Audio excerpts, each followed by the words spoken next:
Good morning, everybody. It is 10 o'clock. Notice is hereby given that in terms of Section 19 of the Local Government Municipal Systems Act 2000, that an ordinary council meeting will be held virtually on 28 May 2026 at 10 o'clock. And that's where we are. Could I ask Councillor Zana to open with prayer for us?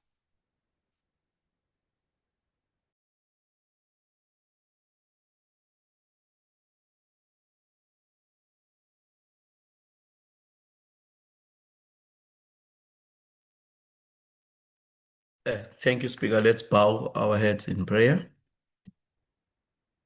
Amata, Velingangi, Thixo wokhokho bethu. Councillor Zana, I can see you unmuted. You may proceed. Can you hear me now, Madam Speaker? Speaker?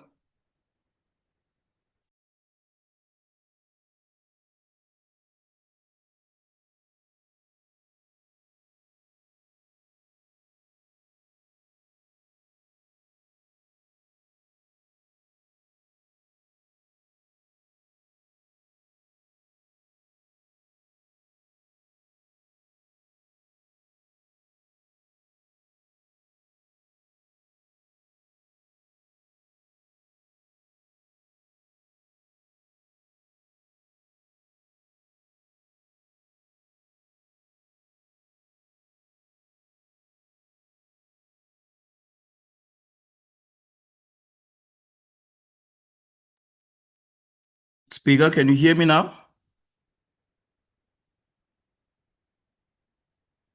Okay, I see it. I'm heard.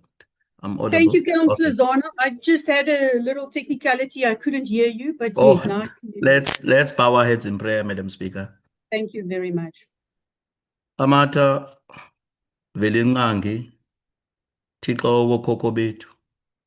Thixo wabazali bethu. Nali ibhunga laseKouga, Yehova.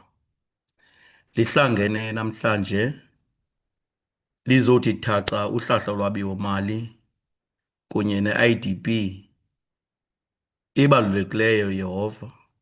Sithandaza ke kuwe Thixo wokhokho bethu. Sicela kuwe ukwenzela ba uluhlahlo lwabilo mali malube luhlahlo lwabilo mali elizawuthetha kwiimfuno zabantu bethu. We are praying, dear Lord, that this morning that you bless our council and give us guidance and the necessary insight, dear God, when we will be dealing with our budget and IDP in this August meeting.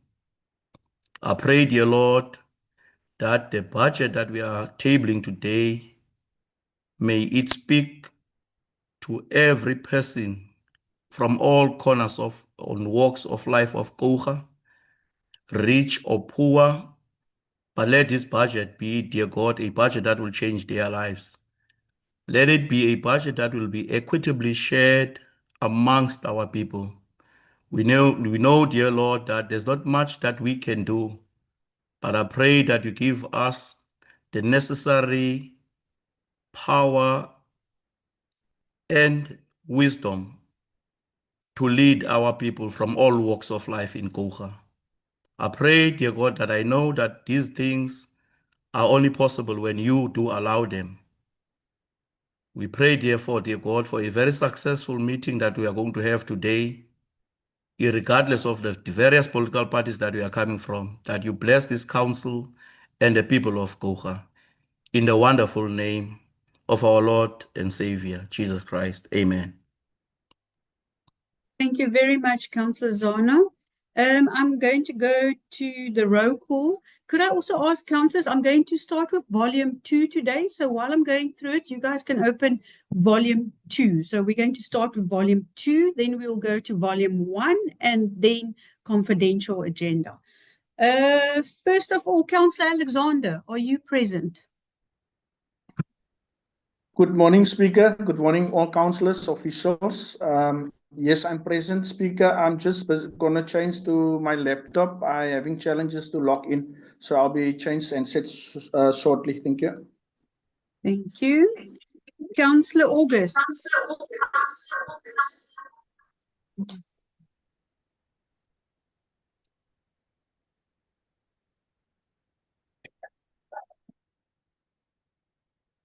Good morning, Honourable Speaker. Good morning, colleagues. Good morning to the administration, directors and everybody, and to the public that are with us. Thank you. Thank you, Councillor August. Alderman Benson.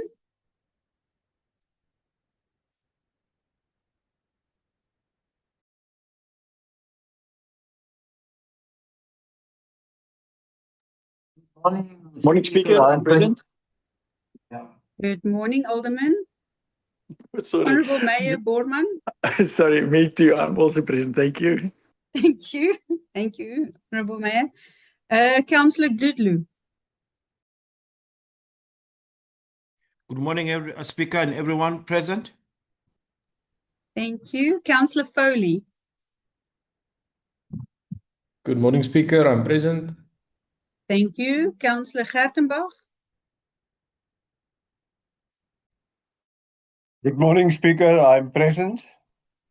Thank you. Councillor Kanuza has put in an apology. I don't see in the meeting. Councillor Hendricks.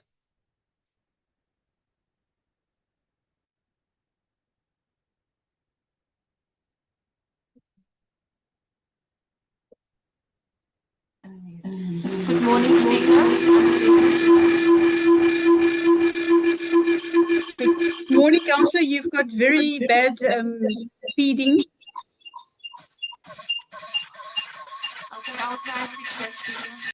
I can hear you, Councillor, but you've got something also not 100% with your sound. Thank you.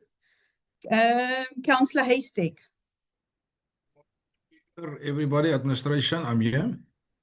Thank you. Deputy Mayor Jantjies.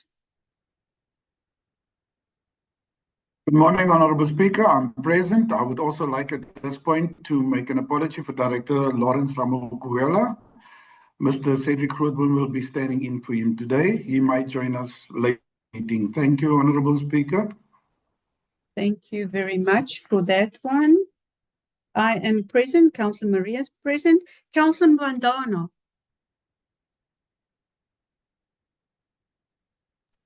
Molweni Kibonga, ndikhona kumhlangano. Thank you, Councillor. I have received an apology from Councillor Mbuku. Councillor Moos. Good morning, Honourable Speaker. Good morning, everyone. I'm present. Thank you. Councillor Nzalani. Good morning, Speaker. Good morning, everyone in the panel or in the meeting. I'm present. Thank you, Speaker. Thank you very much. Councillor Nichols. Good morning, Speaker. Good morning, everyone. I'm present. Councillor Nkilishania, I have received an apology from him. Councillor Ntewani.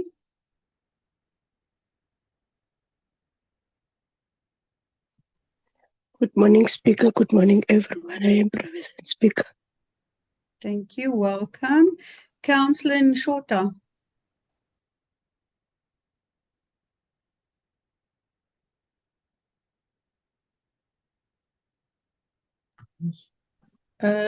Committee services, I'll come back to the councillor. Councillor Oliphant.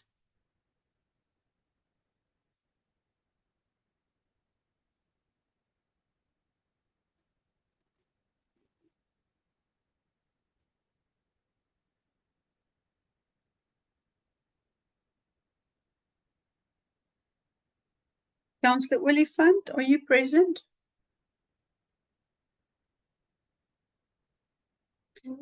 Councillor Oliphant, I'll come back to you. Councillor Nshota, are you present? I see you battling to unmute.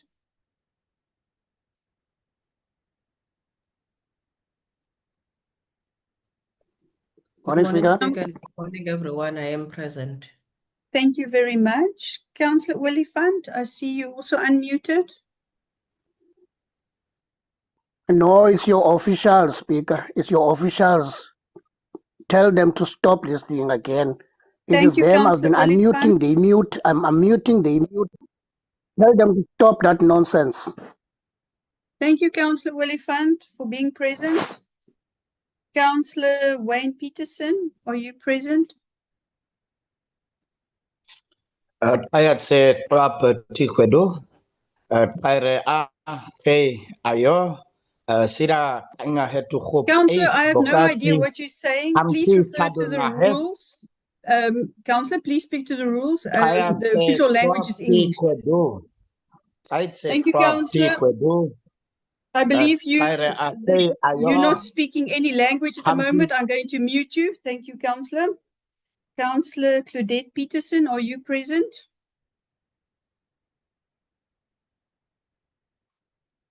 Morning, Speaker. I'm present. Thank you very much. Councillor Ruth. Good morning, Speaker. I'm present. Thank you very much. Councillor Stearman. Good morning, Honorable Speaker and everyone. I'm present. Thank you. Thank you very much. Councillor Volji. Good morning, Speaker. I'm present. Morning. Councillor van der Linde. Good morning, Speaker. I'm present. Not feeling well, but I'm present. Thank you. Thank you. Could we please mute Claudette Peterson? She's unmuted, still unmuted. Thank you very much. Councillor van Niekerk. Present Chair, present Speaker, good morning. Thank you. Councillor Yali.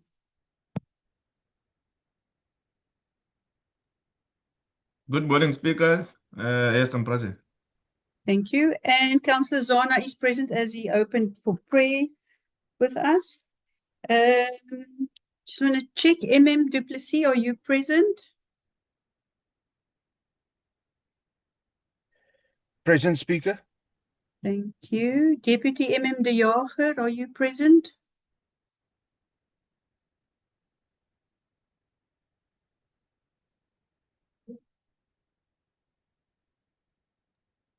I'm present, Chairperson, and Director Matsalesi is also sitting with me. Thank you for confirming. Thank you. Director de Kock.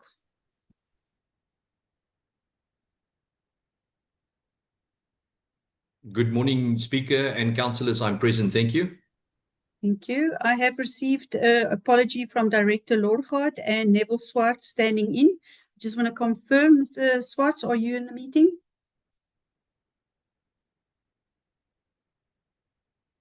Good morning, Speaker. Good morning, councillors. Yes, I'm in the meeting. Thank you. Thank you very much. Director Madat. Good morning, Speaker, councillors and colleagues. I'm present. Thank you very much. And I did receive the apology through the MMC. I just want to see if Cedric Grootboom is in the meeting.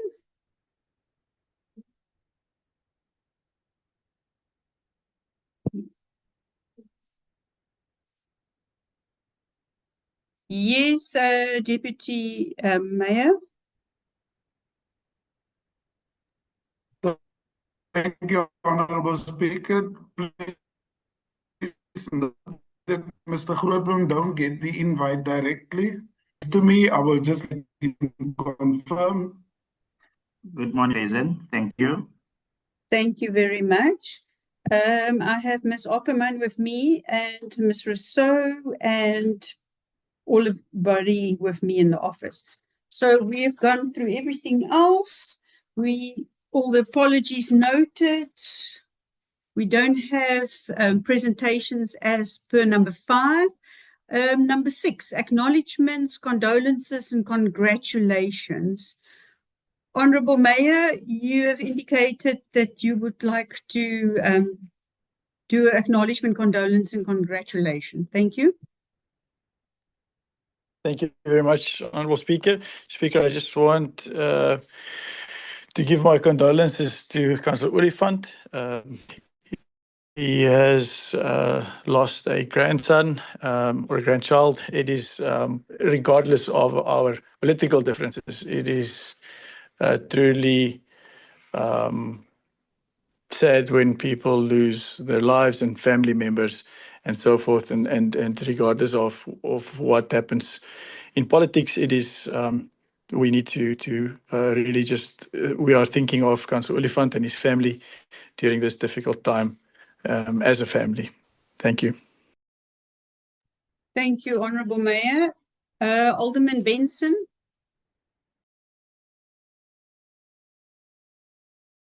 Thank you, Speaker. And again, good morning to everybody. I just want to, there's a few birthdays, maybe I missed some, but I will just mention the birthdays on the 12th of May, Councillor Ruth birthday, Councillor Foley 22 May, then Councillor August 26 May, Director Madat,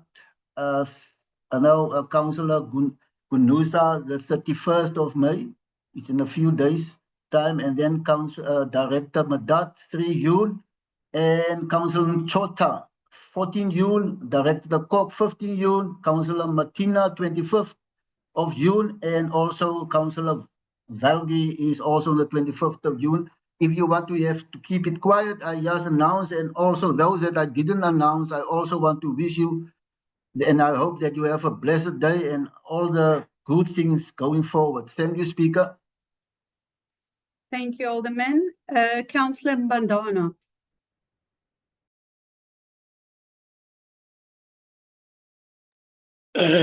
Thank you, Honourable Speaker. Honourable Speaker, let me not hasten to congratulate Amandla Omoya Trust and Mr. Freddie van Rooyens as a director in the company called Maskatalaleni for the second trench that they are going to implement in our communities.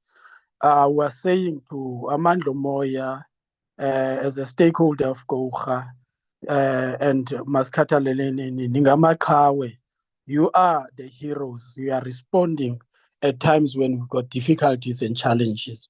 So continue. We hope that all other wind farms will also respond to Maskatalaleni that are having a vision and a direction whenever we've got challenges.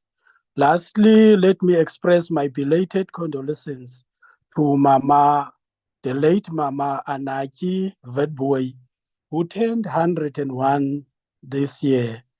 An applicant that was supposed to get a destitute house, she passed on. Last year, we buried another one who was also 103 years, Mama Ganjis.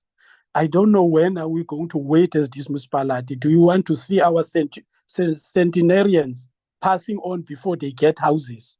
It's a very serious challenge. As the ANC was saying, we are very disappointed at the DA-led government.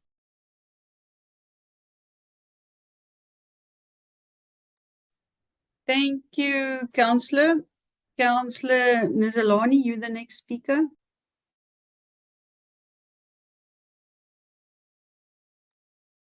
Thank you very much, Speaker. Speaker, let me send my condolences to the family of our mother, Macy Matikane, who lost his son last week, and his son will be buried this weekend. And also, the same mama have lost her husband last week before her son passed on. So I want to say condolences to the family. Thank you very much, Speaker. Thank you very much, Councillor. Councillor Zono.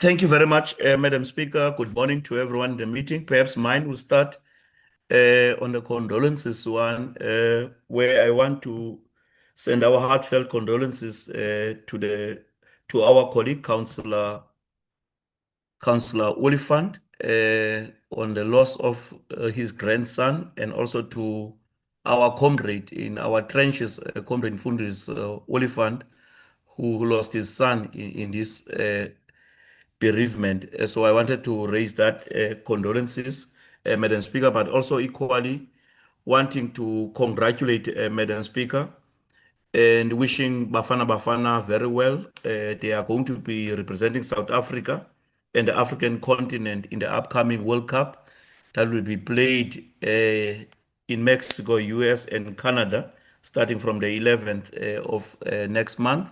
We are wishing our boys well, and also to those that have made it to the team of 26 to the World Cup. Also wanting to acknowledge, Madam Speaker, that 10 years ago, in 2016, Mamelodi Sundowns have won the African Champions League. They have done the same in 2026.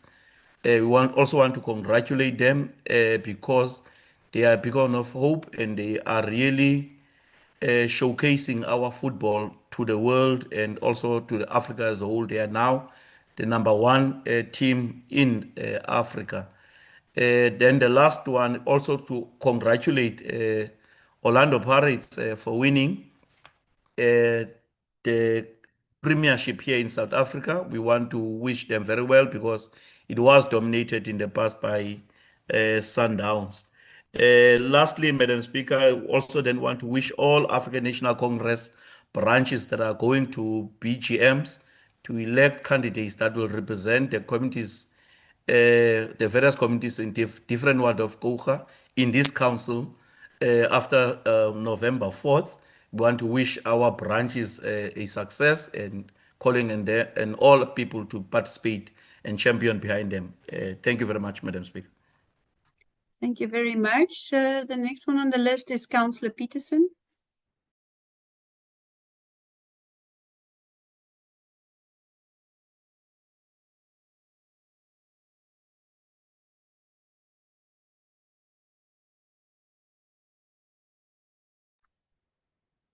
Councillor Peterson, you're the next person on the list for congratulations, condolences, and acknowledgements.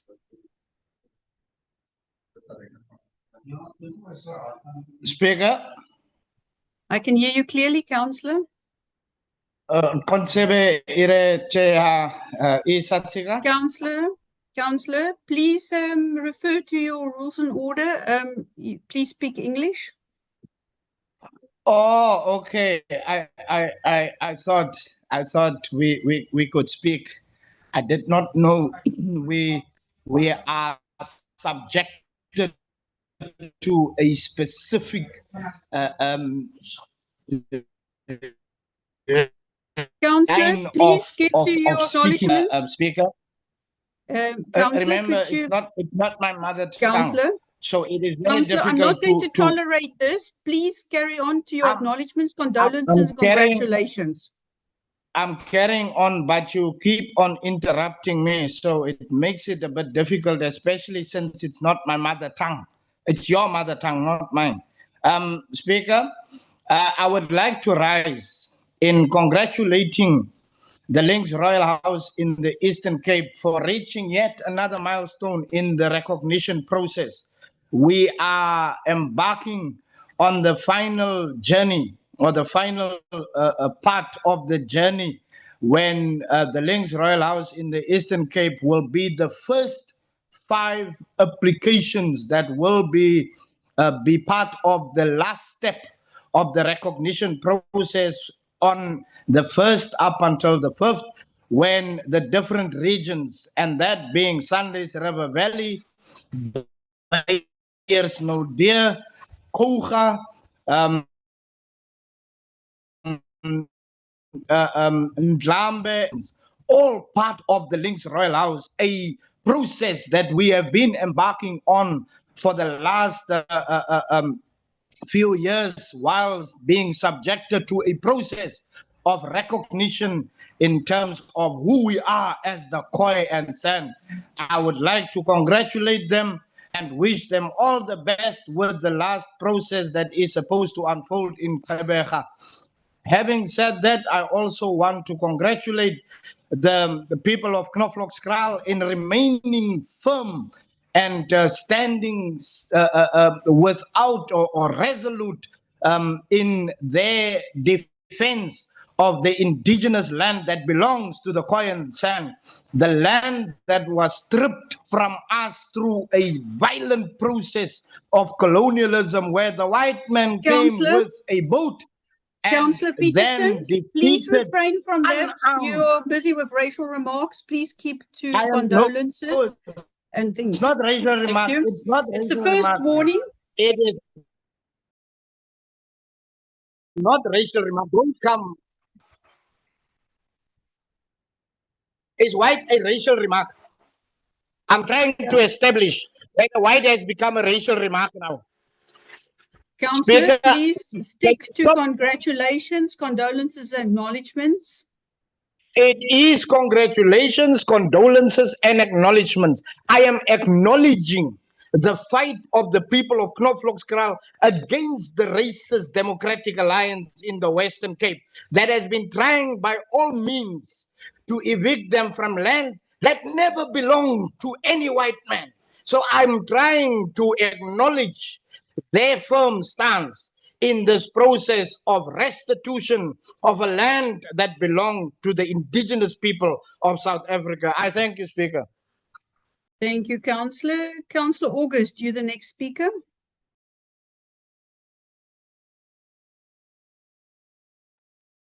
Thank you, Honourable Speaker. I rise to congratulate an elder in our ward and in our town named Andries Amsterdam. He turned 100 years old on the 26th of May, together with my birthday, but I'm not the same age. And yes, we thank God for a life well lived, and he's still very fresh. He still gets onto the roof when he has to hit away a nail or so. God's blessings upon him further. Thank you very much, Speaker.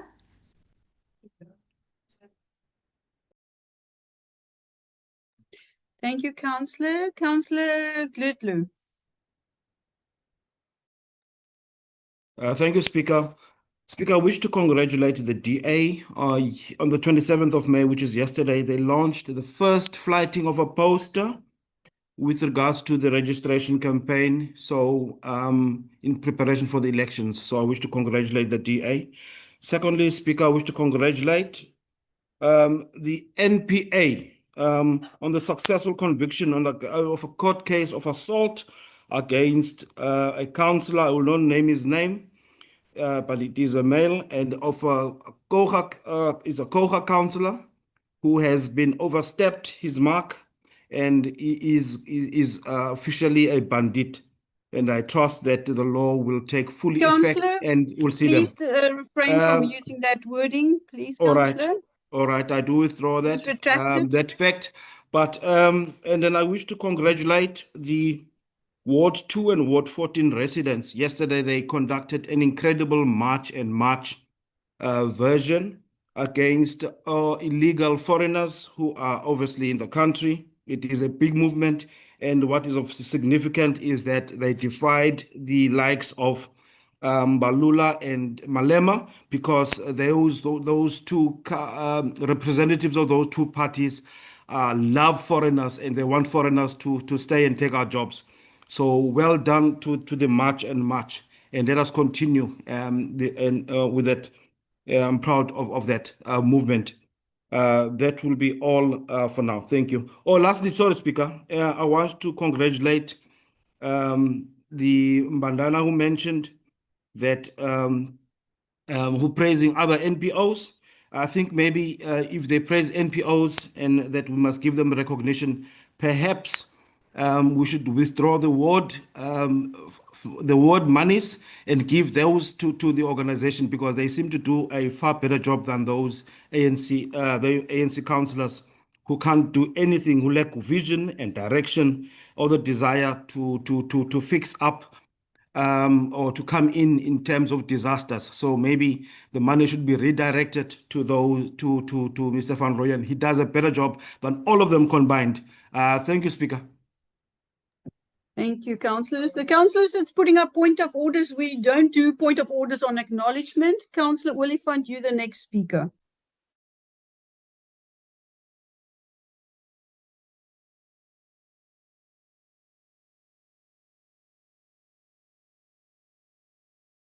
Am I audible, Speaker? Am I Yes, audible, Councillor, Speaker? yes, Councillor, you may proceed. Thank you very much. Speaker, firstly, I want to propose to you humbly, and I know you will do this because it's coming from my heart to you. Please control the unmute button yourself. I am pleading with you. It's frustrating. Let's start there. Speaker, secondly, I want to appeal to you before I do my congratulations. Whatever that Councillor Lulu have said should not be recorded because it's a slander towards individuals, and yet you did not actually rule him out of order.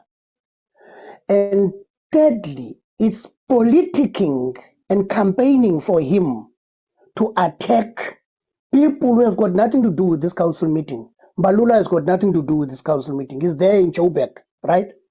And I mean, he does not even hear Lulu saying anything around that. Now, it's campaigning, Speaker. You must stop him. If you don't stop him, Speaker, and nullify whatever he has said, you'll be opening this platform, Speaker, for us to abruptly attack each other. And to me, we are abusing the privilege you are giving us as the Speaker. Remember, you are the steward over this agenda. You are the steward of this Thank you, august Councillor. house. You may proceed to congratulations, condolences, and acknowledgements. So all of the nonsense that Lulu have said should not be taken serious by anybody, right? He attacks your councillors, Speaker, and yet you have said nothing, Speaker. He attacks your councillors. Councillor, Remember, I have all of reprimanded him. the Please carry on with your congratulations, condolences, acknowledgements. Otherwise, I'm going to give to another councillor. No, thank you very much. You always suppress ANC councillors. It's fine. Speaker, firstly, I want to thank everybody who has actually, during the time of the illness of my grandson, sent messages of support and best wishes, hoping that he would have recovered. I won't be singling anybody out, but importantly so, his school, Sanvater Primary School in Oyster Bay, the teachers, the Department of Education. And we really appreciate, you will never understand how we are devastated and shattered with the condition of that young soul. Thank you very much to my political party, starting from the province, the region, and the sub-region, for having day in and day out checked on his progress as he was hospitalized since November last year. Thank you very much, Councillor Borman, and you are correct. Politics should not get on human issues. Thank you very much for your condolences. Thanks to the Chief Whip of the ANC, and most particularly, Speaker, churches that have been praying with us as the family. Thank you very much, and for all your best wishes. But we all wish that he will recover, but we know today he is at a better place. Lastly, Speaker, I want to thank the determination of the communities of Ward 15 and Ward 6 in KwaNomzamo to having used a platform last night to vent out their concerns and issues of the squalor conditions they live under. And we appreciate, Executive Mayor, that you have went there so that you can hear yourself. Lastly, as the ANC, we condemn with the highest degree the provocation of a member of the community, which is getting accolades from the DA, most particularly from Councillor Lulu. There's a voice note circulating from Councillor Lulu praising a person who provoked a meeting last night of the community. Councillor Lulu, you are a disgrace in the DA. And when we circulate that voice note, I am definitely sure the Councillor DA... this is not the platform to discuss your colleagues. If you have a problem, you're welcome to send email to my office. You should have said that to Lulu as well. On that note, thank you very much. Thank you, Councillor. Councillor Claudette Peterson, you're the next speaker. Good morning, Speaker. Good morning, colleagues. From the Patriotic Alliance side, we just want to celebrate and congratulate the community of Ward 14 and Ward 2 yesterday on a massive drive, a massive march. We congratulate your leadership. You did very well yesterday from the Patriotic Alliance side. Thank you so very much. Thank you, Speaker. Thank you, Councillor. Councillor Zona, you have had the opportunity. I just want to hear if this is a caucus issue. Councillor Zona. No, Madam Speaker, I wanted you to call Councillor Dludlu into order. Really, what he said here is a provocation to us and all councillors of the ANC who did very well during these disasters. And we don't politic disasters. We don't use our people's hardship for easy political points. What he said here is unfortunate and it's going to provoke us. We are not lumpens like him. And we don't take it easily, what he said, and don't take it lightly. If he wants to go and join March and March, he can join March and March, but leave the ANC councillor out of it. Thank you, Councillor. You're also welcome to send me an official email on your feelings on that side. Thank you. It seems like this is the end of all the speakers. Thank you very much for all the contributions. Then I'm moving to number 7, statements and communications by the speaker. That's me. Honourable Mayor, members of council, officials, online colleagues. It's sad to always hear about children. Councillor Oliphant, we are devastated with you. It's the hardest thing to lose a grandchild or even a child. It's horrible. But you are in our prayers with the difficult time you and your family is going through. So just know we are thinking of you guys. As I was looking at the sunrises and the sunsets this time of year, we are truly reminded that we live in a spectacular area. Even during challenging times, nature is giving us moments of peace and perspective. On that note, I would like to compliment the administration and the mayor for presenting us today with a new financial budget. Municipalities across the country are under massive pressure as we continue to feel the rising fuel cost and increasing operational expenses. At the same time, the ongoing flood cleanup operations still continues as I speak, and it's putting constraint on resources. Despite these challenges, the commitment shown by our officials and staff keeps services running, community supported very highly. Thank you. I also want to congratulate South Africa again for achieving yet another gold prestigious Chelsea Flower Show in the UK.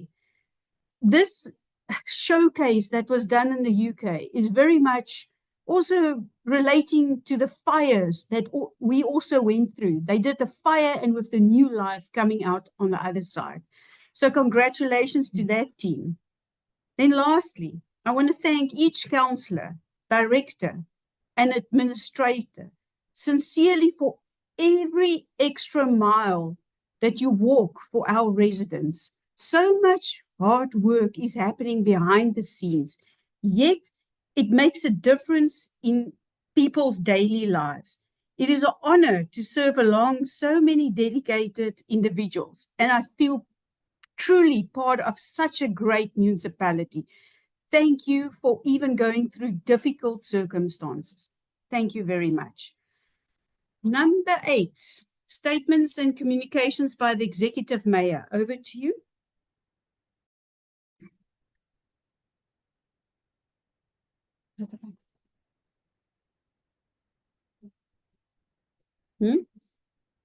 Thank you very much, Honourable Speaker. It's really wonderful to be here with you. I would like to just start by again just saying to Councillor Oliphant and his family condolences. It is, I agree with everything that was said. Speaker, thank you. We have been through a tremendously difficult year so far. It is we started the year with with fires, we then went to foot and mouth. Then we came out, and it was dry, and drought applications went through to government. And then another round of foot and mouth came along, and then the floods that we had a few weeks ago. It has really been a challenging year, and I want to start by thanking our administration, thanking our directors, and all our staff for going far beyond and above what is expected of them to make sure that our residents are safe, and that we do everything that we can to prevent loss of life, loss of property, and so forth. So I truly am thankful to the massive work that they've been doing since the beginning of this year, and it's been a long, tough start to the year. But I am truly thankful to everybody that has worked tremendously hard. These floods have raised a few concerns from our side, as much as we have dedicated staff and support and knowledge of how to handle disasters. It remains concerning to me the amount of support and the type of support that we are getting from our provincial government. And Speaker, I'm not trying to play politics in my next statement, but if you look at the time it took, the amount of money given by the Western Cape provincial government to municipalities devastated by similar floods as ours. While the floods were even going on, those support was on hand, ready and moving. In Coega municipality, this is now 3 weeks later after the floods, I've not had a single phone call from a single MEC or a premier or anybody. I've not had a single phone call from one administrator in the province saying, we want to come and help you with this or with that. Not one single person from our province reached out to this municipality to offer even a bucky load of support. It is completely, absolutely concerning. I cannot state it strongly enough. And this is not playing politics. I'm just deeply disappointed by the support that we are not getting from our provincial government. Speaker, then similarly, not only the floods, also with foot and mouth. The MEC of Dr. Dar of Agriculture and Agrarian Reform in the province told me, when I told her that we have foot and mouth in our municipality and we need her support, she told me, good luck. And that was it. I've never heard from her again. It is deeply concerning that these kinds of comments is the way that people view disasters in our municipality. And it must be said somewhere, and this is the right platform, I believe, to say things like this. There's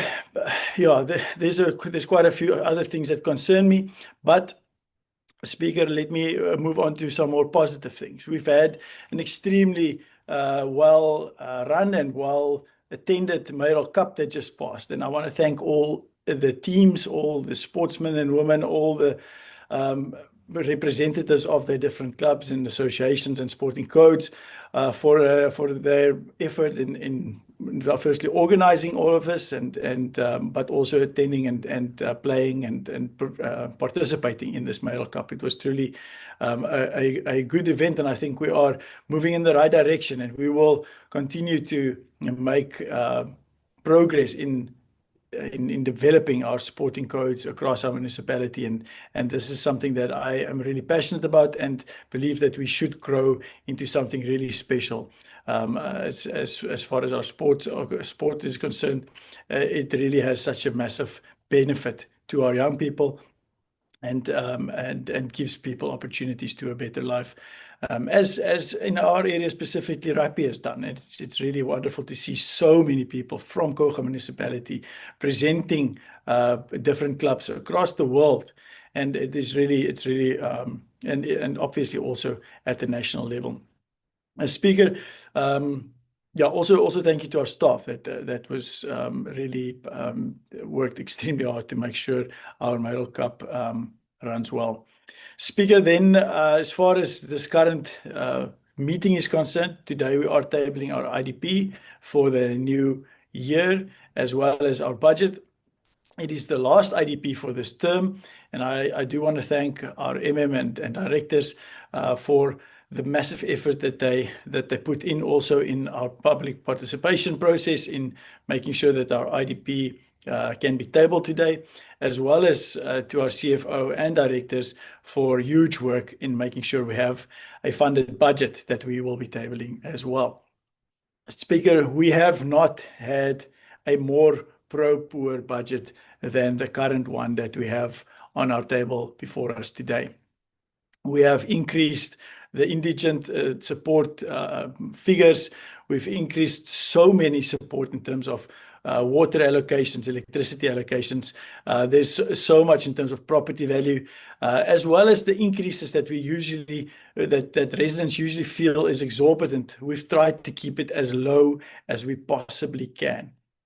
And that is, and that's why I am excited to table this budget today, in order for us to make sure that we are able to keep COGA working, to keep COGA moving forward, and to make sure that we keep COGA the type of municipality that we are seeing it grow into.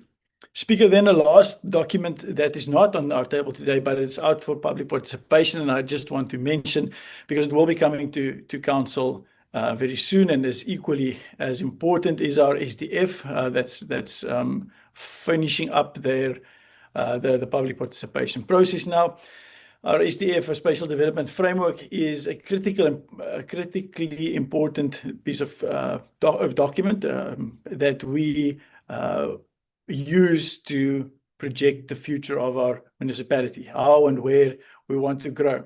And I don't want to go into a massive discussion over the future of our municipality, specifically as far as energy is concerned and the national energy plans are concerned. But I do want to say that COGA municipality, we do have huge concerns over the infrastructure capacity that we have versus the plans that national government have to develop in our area.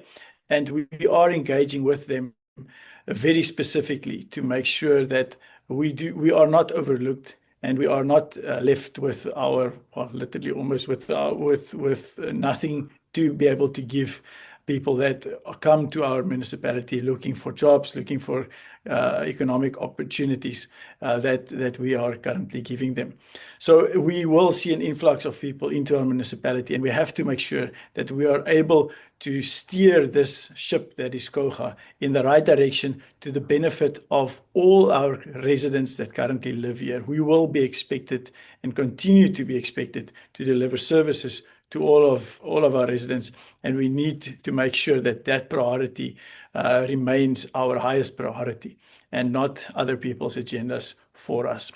Speaker, with that, all of that being said, maybe just in closing, thank you also to you, as we are now entering the last 5 months of our term into a new financial year. I do want to thank you for the work that you are doing and the way that you are leading council. Also to my mayoral committee, they are doing an extremely good job in making sure that what the priorities that we set ourselves are implemented in all our directorates. Thank you to our and our directors and our staff that really does an amazing job. We are being recognized more and more at a national level as being a municipality that sets the trend. And we know that we still have a lot to do as well. We are not where we want to be yet, and we must make sure that we keep this momentum that we are building. Thank you very much. Thank you so much, Honourable Mayor. Councillor Peterson, I suggest you read your standing rules and order. There is no point of order while the mayor is speaking. So please go and read it. And can I please reprimand all the councillors? The text box is there for administrative purposes, not to do remarks towards each other. I have said it in previous council meetings. If you want to speak to a councillor, phone him and take him for coffee. Please, this is not a platform, and please respect each other. Councillors, are there any disclosure of interest under number 9? Councillor Peterson, I'm not going to take your hand because we have not discussed an item yet. Please read your standing rules and order. I'm going to move to item now, volume 2 on the agenda.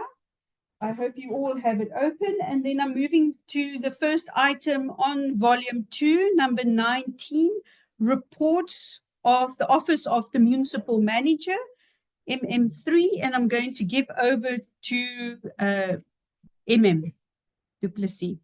Thank you.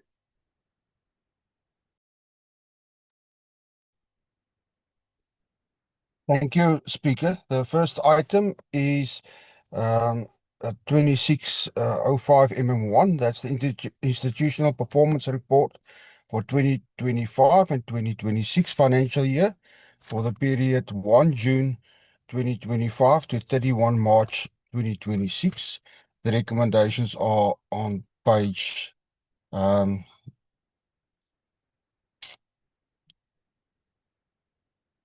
51.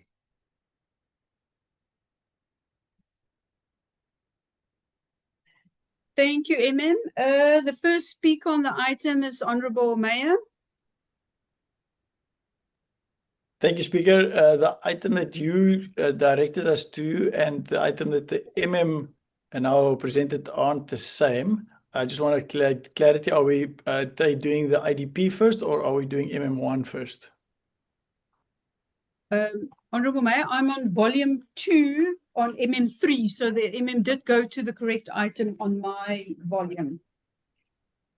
No, as far as, okay, that's fine. Then I'll speak on the IDP.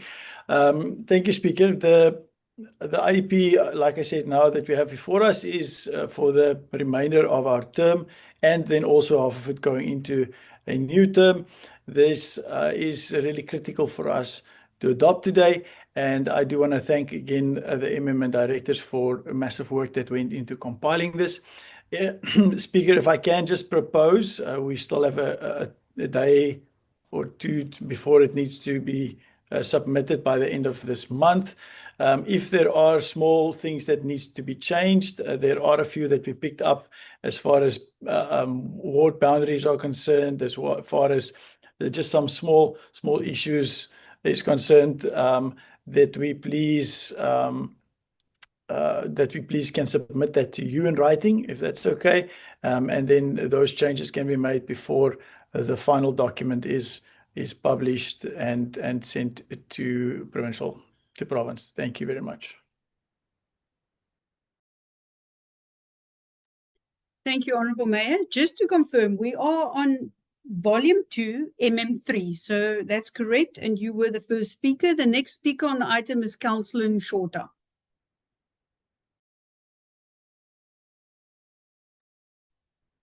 Thank you, Speaker, for the opportunity. With the IDP, there are issues that we've raised as the ward that we didn't see them coming into light. And we do appreciate those that have been done. And we've been asking as the ANC component speaker that things that are reported be done as ward-based. Even on the IDP, we would like to see a specific ward-based budget when it is presented on our ward IDPs, not a budget that is including all of Gocha, so that the community have an opportunity to see exactly how much money was spent on their ward, on the IDP. With that said, there's a correction that I also need to be made on page 56. They said there that CDW is Pisibheno. It's actually Pisibheno. Thank you, Speaker. Thank you, Councillor, for that correction. Councillor Nzolani, you're the next speaker on the item. Thank you very much, Speaker. Speaker, I've got a lot of consent, but not so much. Speaker, as caucus of the ANC, as we have sit down and we see couple of concerns. Firstly, when I see this IDP and also this budget, it doesn't help us very much. It doesn't help us because we don't see any development that is going to our black communities. Only this budget is only for the rich communities like Wavecrest and Jeffreys Bay, something like that. Now, as this component of the caucus of the ANC, we are concerned because there is some priorities of of Kwanom Zama, especially Kwanom Zama here in Vergenoeg. There's this hall that was vandalized and now demolished, and we don't see it will help us. So there's a concern on the roads of us is very bad, and also our people are sitting in a bad situation. When you go to the wards of Ward 4 and you see there is a development, but our people are sitting in the mess here. There was a disaster of flooding and nothing is happening. So it means this budget that is coming here to review, we are not in support on it. And also the IDP, lastly. The people are not concerned on the IDP because last year the people, they were few, they didn't come to the IDP because nothing is happening in our black communities. Thank you very much, Speaker. Thank you, Councillor. Councillor Mbandana, you're the next speaker. 55:46. Speaker, I'm looking at the time. Thank you, Honorable Speaker. Honorable Speaker, let me echo the words said by His Excellency President Thabo Mbeki during the Africa Day lecture in Cape Town. He says, I quote, "The poverty has got color in South Africa." You can see he's saying to Professor that if you go to the top of Table Mountain and you go down, the area is pristine and beautiful. If you pass by the town, you go to Kwalanga, there's a total difference. The people live in squalor, and those are the challenges, unquote President Thabo Mbeki. Let me go to this IDP, which is supposed to be the Bible of Gouga. I started here as a councillor of Patensi, representing Cambria, Andriskral, Kwaga, and Ramaphosa village. This IDP has drastically failed our people. Let me start by Gouga's community, Andriskral. There's supposed to be something on the Gouga Dam happening. Nothing has happened. There's something that's supposed to happen about the Plaslike Basin. Edward was willing to discuss us about pieces of land and the farmers. 2 years now down the lane, that has stopped, no movement. There are no graves there, there's no state land, no movement in Andriskral. This is the failure of this IDP. Let me go to Kwaga, the road R331. The farmers in Patensi, it's a hub, the biggest export in terms of Gouga. There is no competition in terms of export than Patensi. Road R331 was placed on the IDP in 2022. 1 minute left, Councillor. I've seen my watches, there's nothing on that. So in terms of the graves that are said there and all those departments, there's nothing. Whilst our national government is giving us 237 million. Councillor, just hold on, I've got a point of order. Honourable Mayor. Thank you, Speaker. My point is on relevance. The Councillor Mbandana is not speaking about the IDP, speaking about a provincial government road that is not being worked on by the provincial government. It is not in our IDP. I would like him to show us in the IDP where it talks about the R331, and because it is not in our IDP. He is talking completely off the point, and we need to make sure that we are talking about the IDP. That is what is in front of us now. Otherwise, we can talk all day. We're going to sit here all day if we listen to all the stories about all the complaints, about all the things that is not in the IDP. We need to focus on the IDP now at this stage. Thank you very much. Thank you, Honourable Mayor. Wayne Peterson, what's your point of order?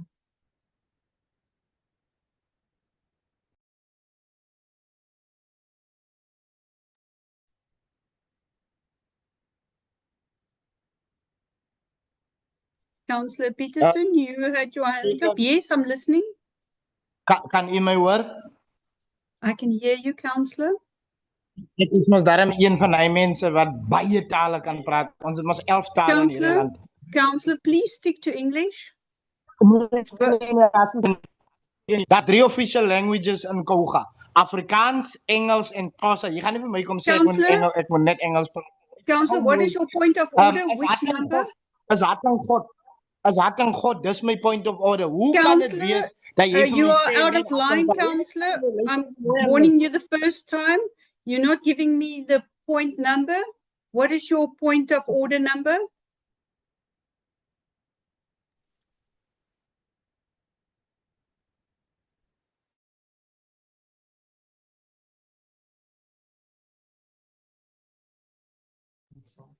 Councillor, to which point of which rule are you referring to?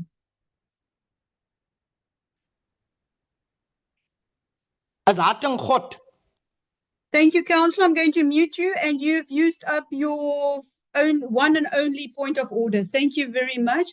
Councillor Oliphant, you're not a speaker on the item. I'm going to move to the next, back to Councillor Mbandana. He's got 51 seconds left. Councillor Mbandana, the floor is yours.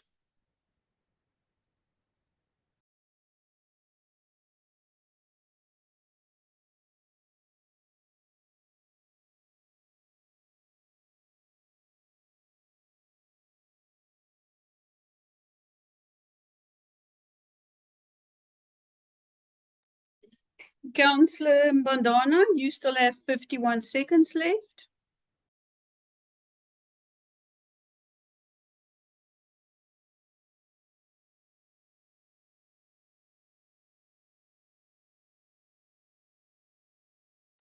Councillor, I will come back to you. I'm going to give to the next speaker, Councillor Zona.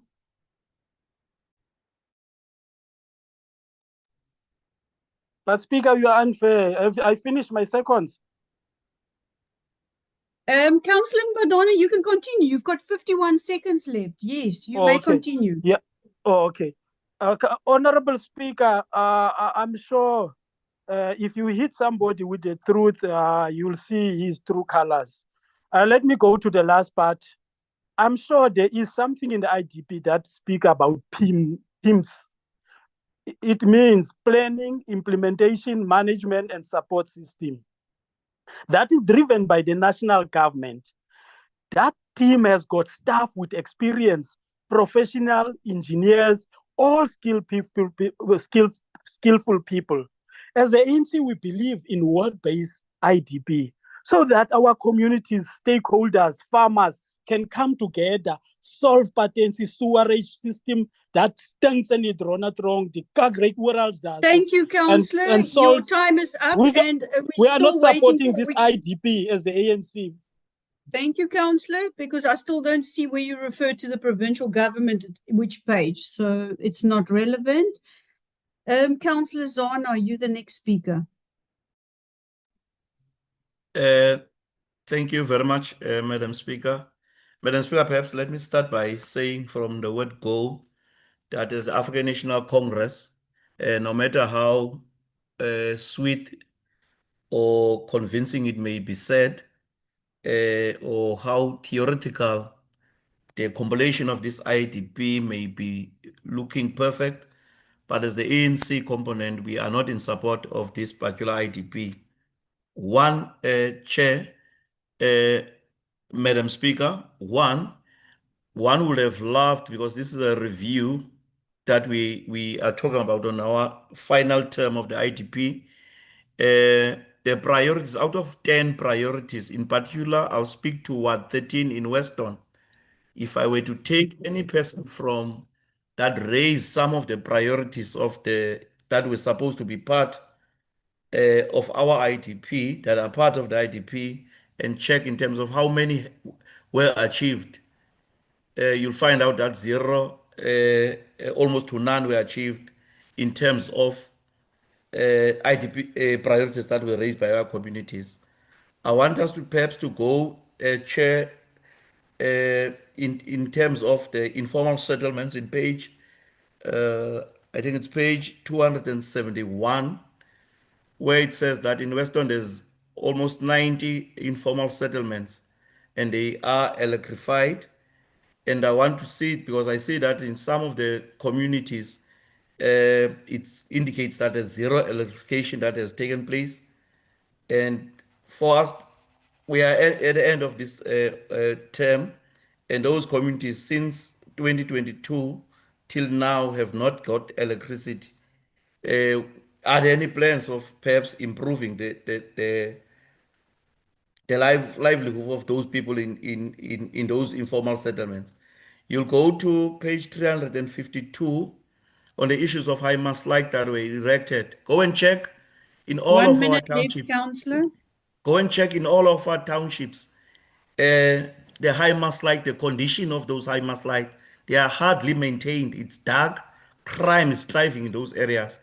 This IDP, we must say that the DA has failed the youth of Kouga. There's no single, perhaps serious youth development initiative that has come. There's no youth council. There's nothing that is happening. The AIDS council is non-existent. Maybe the mayor can speak to that. Where is the Kouga AIDS council that's supposed to coordinate? And he is the one that is the principal that must make sure that AIDS prevention strategies are discussed at the AIDS council. It's not happening. We have a serious challenge of drugs. Chairperson, I'm on page 367 on programs. We have a serious challenge of drugs and gangsterism. Where is the local drug action committee Councillor Zono, that the your mayor is time is supposed up. to be driving? It's funny that I'm having so much little time, Chairperson, but we are not in support of this IDP, Madam Speaker. Thank you very much. Thank you very much. Before I give to the Honourable Mayor, and listening to all the speakers, it sounds like there's a couple of corrections that need to be made. Mayor, I would like to know if you would like to make a recommendation that we give the councillors the opportunity until close of business Monday to submit corrections. Speaker, yes, thank you very much. I think, unfortunately, I don't think we have until Monday. Well, corrections, maybe Leanne can just clarify that for us. Mrs. Opperman can clarify, but it needs to be tabled to council before the end of May. So I'm assuming that corrections will still be possible until Monday. But yes, I would, as I said before, I think it would be great if we can still make some of those small corrections that we pick up. And if that can be submitted to your office by close of business on Monday, I would appreciate that. So I would like to make that formal proposal. Thank you. Thank you, Honourable Mayor. I have a note from Ms. Opperman that Monday is for minor changes. I just need a seconder for this proposal.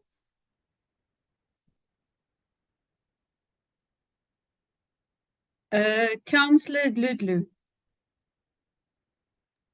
Thank you. Chair, I do support the mayor's proposal. Thank you. Thank you very much. Councillor Zono, just a view from the caucus side. You guys still going to vote opposing the as it is with amendments to be submitted by Monday? Chair, no, we opposed to it. We are not going to support it. Also cautioning that the issue of amendments should perhaps go to your office, Madam Speaker. We don't want new things or changes in what is being reported here. Only grammatical wrong issues must be corrected and not any other issue. We don't support that, Madam Speaker. Maybe we should not, it should be grammatical issues, but not to change what is here. And tomorrow when we read the IDP, it's a total different one than the one that we oppose today. Thank you, Madam Speaker. Thank you, Councillor. No, it's for just minor corrections where there's little issues that's incorrect, like Councillor Shorter indicated. Councillor Willifant, I'm just going to give over to the MM for some comments on things that was made by the speakers, and then I'll give back to questions of clarity. MM, back to you on some comments that was made by the councillors.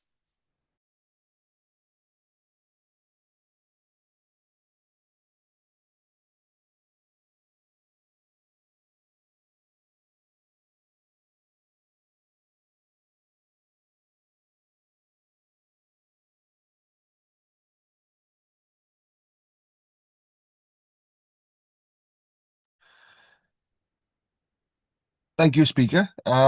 Yes, just the IDP.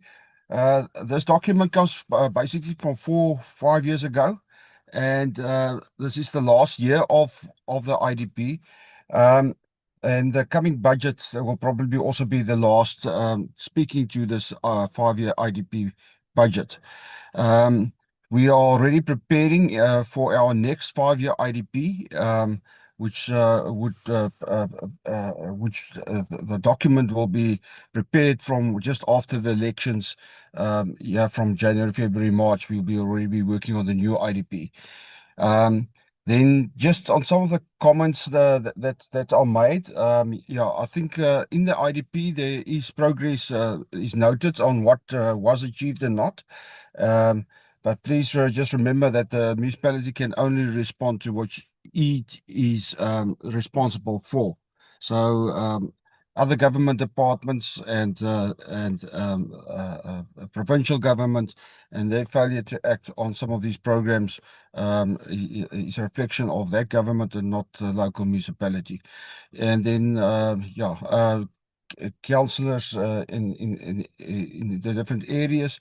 As I mentioned, we will be focusing then on the new IDP that will have to be prepared after the elections, and any comments and future information that they want captured into that document, that opportunity then will arrive early in the new year 2027. Thank you. Thank you, Are there any questions of clarity before we go to a vote? Because the ANC caucus indicated they're not in favor. I don't see hands for Councillor Oliphant. Yes. No. Can you hear me, Speaker? I can hear you clearly, Councillor. No, thank you very much. Speaker before us is a IDP, which the mayor has considered, even after yourself having highlighted concerns raised. Even if it's grammatical errors, it's a product that cannot be endorsed by council because it's an erroneous mistake for us as this council to approve, even if we don't support it as the ANC and you support it as a DA. You'll be supporting and approving something with errors, right? So procedurally, Speaker, you are supposed to put that item in abeyance. There are days still left, and you can reconvene, taking into account the inputs that are made by us as opposition. So you'll be faltering, Speaker, if you approve this item today. I am just advising you, free of charge, no consultation fees, nothing. I'm not charging you anything. Please consider withdrawing that item until it is corrected with inputs that are coming Thank you, from the Councillor. Your opposition. time is up. Councillor Wilfer, maybe you didn't understand correctly. These are minor changes like spelling mistakes and things that's on screen. We cannot change this as it is. This is the end of the 5 years. So it's not changes, big changes. It is corrections, spelling mistakes and grammar mistakes, those type of changes. That's for clarity. Any other clarity questions? Councillor Zana. Thank you, Madam Speaker. No, I was going to call for a caucus, Madam Speaker. I will allow a 5-minute caucus. Thank you. Could committee services break us into different caucuses? Thank you.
Welcome, councillors. Administration back.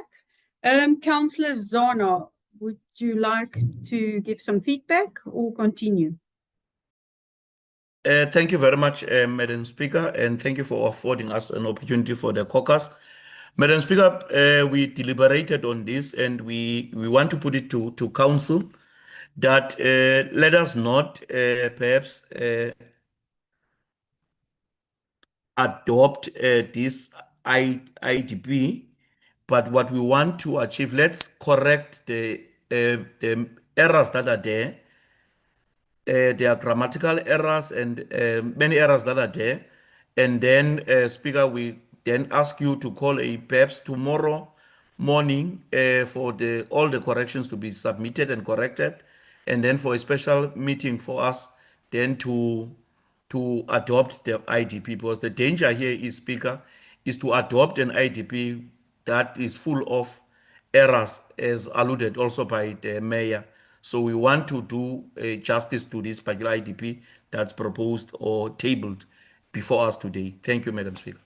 That's our input on this. Thank you, Councillor Zana. Honourable Mayor. Thank you, Speaker. Speaker, while I hear the concerns and I have sympathy with the concerns, I mean, I understand that there's very low levels of trust, and which is why the ANC is asking for this. If I can just give you an example, my name is spelled incorrectly in the IDP. So whether it was a copy and paste error or whether it was just a finger trouble, do we really have to call a whole new meeting just to correct my name? So that's the type of errors that I am talking to, and my suggestion was for errors like that. And there are a few spelling mistakes that we need to make sure is correct, and then this IDP can go. So there's I don't think there's a necessity to call a whole new meeting just to correct a name, for example. So my proposal stand that grammatical and spelling errors be fixed, and if the trust level is really that low, I think it should be sent to the MM and the MM, the IDP manager, as well as our legal department, so that they can make sure that this is not the first time we do this. We've done this almost all the time. We've done this, so it has been common practice. That's the first thing, Speaker. And then secondly, I would just like to, once we actually vote on this matter, I would like to call for a division of vote. Thank you. Thank you, Mayor. Please, committee, so that we are asked for a division of vote. It's called. But I had a proposal from Councillor Zana, so I need a proposer for his suggestion and his recommendation not to vote this in. Councillor Peterson, are you the seconder for this proposal? Speaker, we should have moved to that particular section before Hatton decided to run his mouth. You see, we are aware that he's never graduated from any tertiary institution. So we understand that he might not understand things properly. Now, having said Thank that, you. our Thank you, chief Councillor. whip You're the seconder. Speaker, allow me to speak. You are the speaker to conduct. Councillor, this is not a discussion. It was a proposal. Exactly. And I So let me finish. Let me No, finish in Councillor, saying this is not a that discussion, our so chief you whip have raised. indicated. Our chief whip raised a motion. I am supporting that motion in seconding it, but because you don't want to allow me to speak, I don't know why. What threatens you? So let me speak. I am seconding the motion of my chief whip, my ANC chief whip, because Thank you, it's not Councillor. That's all I needed. what We're needs to not be going into reflected. discussion. The crime. Thank you, Councillor. So I have a proposer and a seconder on Councillor Zana's proposal, amended recommendation that we actually postpone this IDP. So administration, Councillor Willifant, I'm not going to give further. I've got my seconder, so we'll discuss it. We have to go to a vote because we have two recommendations. So I'm going to go on a vote on the recommendation Councillor Zana made to postpone the IDP to a later date. Could I ask the administration to prepare a voting for that?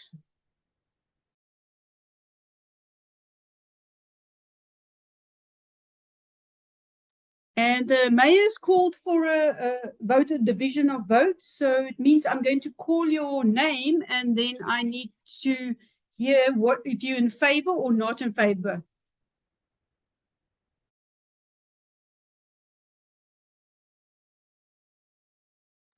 Sorry, colleagues, it was a recommendation on the actual IDP with the recommendations the mayor made. The one that Councillor Zana made, the administration can prepare a poll for us. Thank you.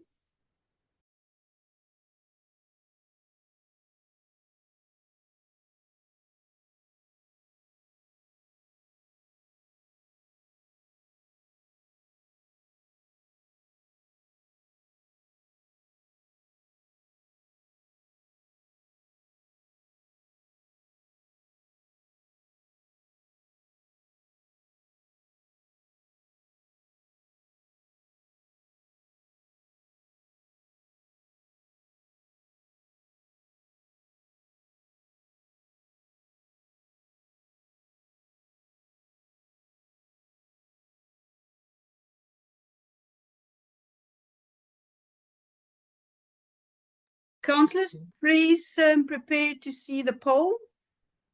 Please vote either in favor or not in favor. Proposal by Councillor Zana referred to the matter to a special council meeting. Please vote.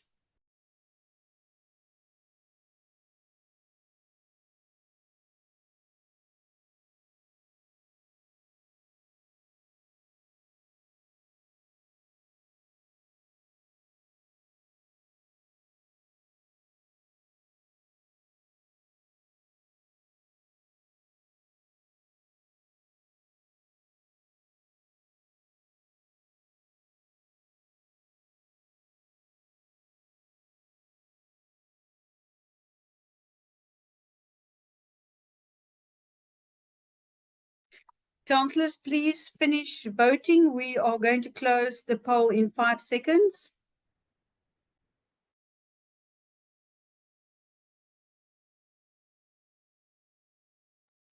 Thank you, administration. Can I please have the results? In favor 8, not in favor 17, and 1 abstention. Thank you. So there are 8 councillors in favor of Councillor Zana's motion, 17 not in favor, and 1 abstain. So this motion does not carry. Then, councillors, I'm then going to move over to calling out your names. So we're going over to the voting that is with the standing recommendations, with the mayor's additional recommendation that was seconded by Councillor Gluglu, that says we can do just minor alterations until Monday, spelling mistakes and those type of things. Honourable Mayor, I'm going to give to you something extra that you would like to add. Yes, just the process clarity, please. And if I'm not sure if we need legal advice, but if because I made a proposal and there's people against the proposal, there was an alternative proposal from Councillor Zana. So there were 2 proposals, basically, Councillor Zana's proposal and my proposal. So I think we have to vote on my proposal also before we can vote on the outcome of that, the IDP in its entirety. Correct me if I'm wrong, but I think that might be the correct process.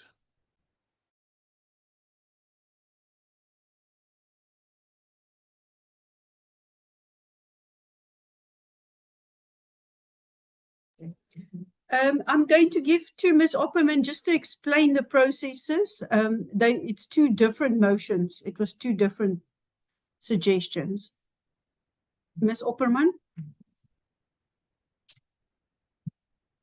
Thank you, Speaker. In terms of the proposal submitted by and seconded by the mayor, there was no opposition for that proposal, so that proposed recommendation carried. In terms of the following the caucus of the ANC, the proposal, there was additional recommendation, which was then opposed by the mayor, and therefore we had to go into voting for that. I hope that clarifies it. Thank you.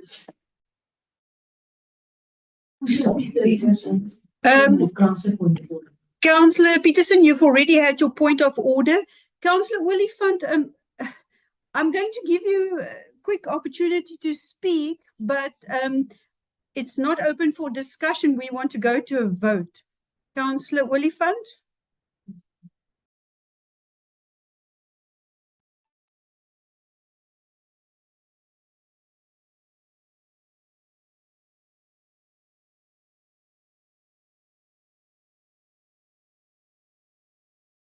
Can you hear me, Speaker? I can hear you, Councillor. No, thanks, Speaker. Let me correct you firstly, man. Look here, you are not doing me a favor.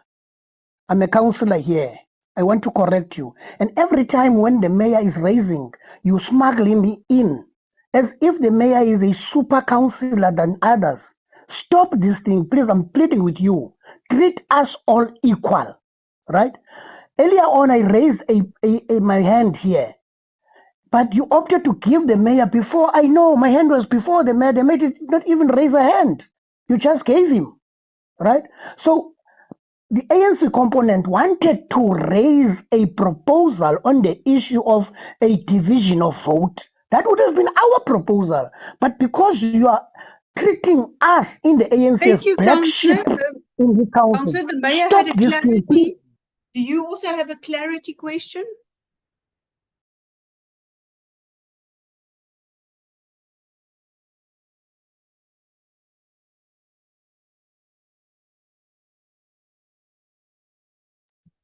Are there any other councillors with a clarity question before we go into the vote?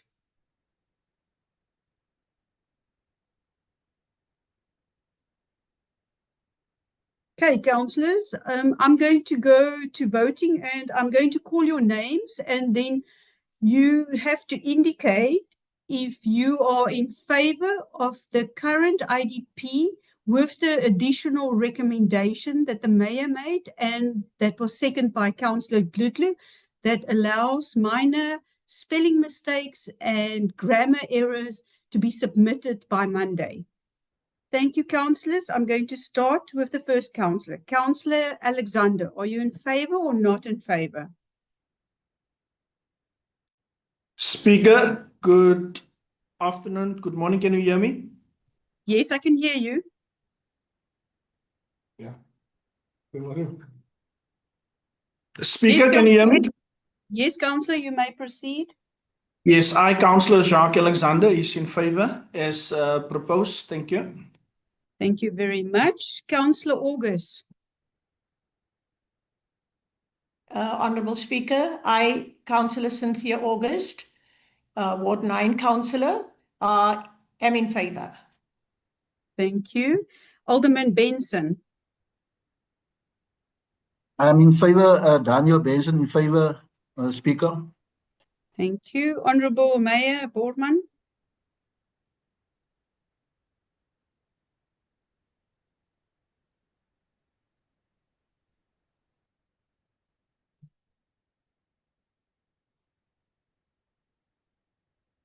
Honourable Mayor Boardman.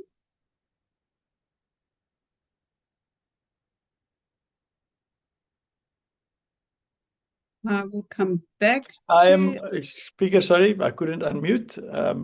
I, Hatting Borman, am in favor of the IDP as with the recommendations as amended. Thank you. Thank you, Mayor. Councillor Gludlu. Councillor Brian Gludlu in favor. Thank you. Thank you. Councillor Foley. Thank you, Speaker. I, Councillor Foley, is in favor. Thank you. Thank you. Councillor Gertenbach. I, Councillor Dr. Willem Gertenbach, is in favor. Thank you very much. Councillor Ganuza is not present. Councillor Hendricks.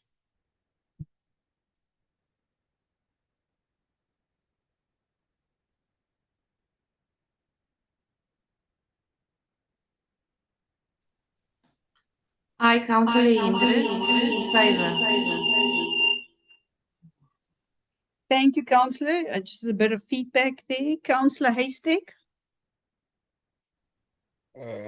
I, Councillor Andre Stefanus Haystack, called Fani, are in favor, Speaker. Thank you. Deputy Mayor Jantjies. Honourable Speaker, Timothy Jantjies here. I'm in favor. Thank you. Myself, Lorraine Letitia Maria, I'm in favor with the recommendations. Councillor Mbandano.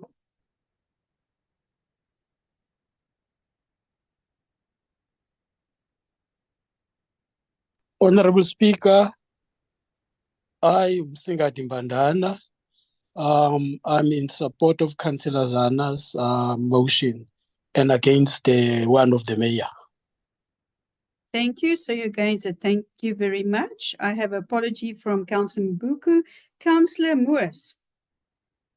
I, Councillor Bonita Moores, hereby in favor. Thank you. Councillor Nzalani.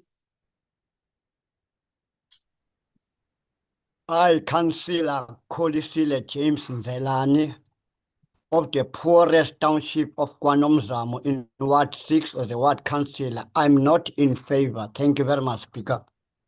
Thank you. Councillor Nichols.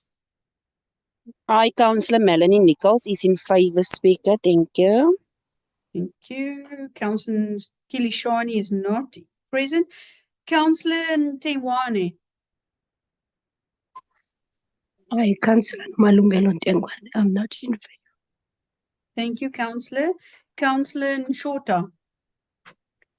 I, Councillor Nozuko Princess Malwandle Nchota, is not in favor, Speaker. Thank you. Thank you very much. Councillor Oliphant.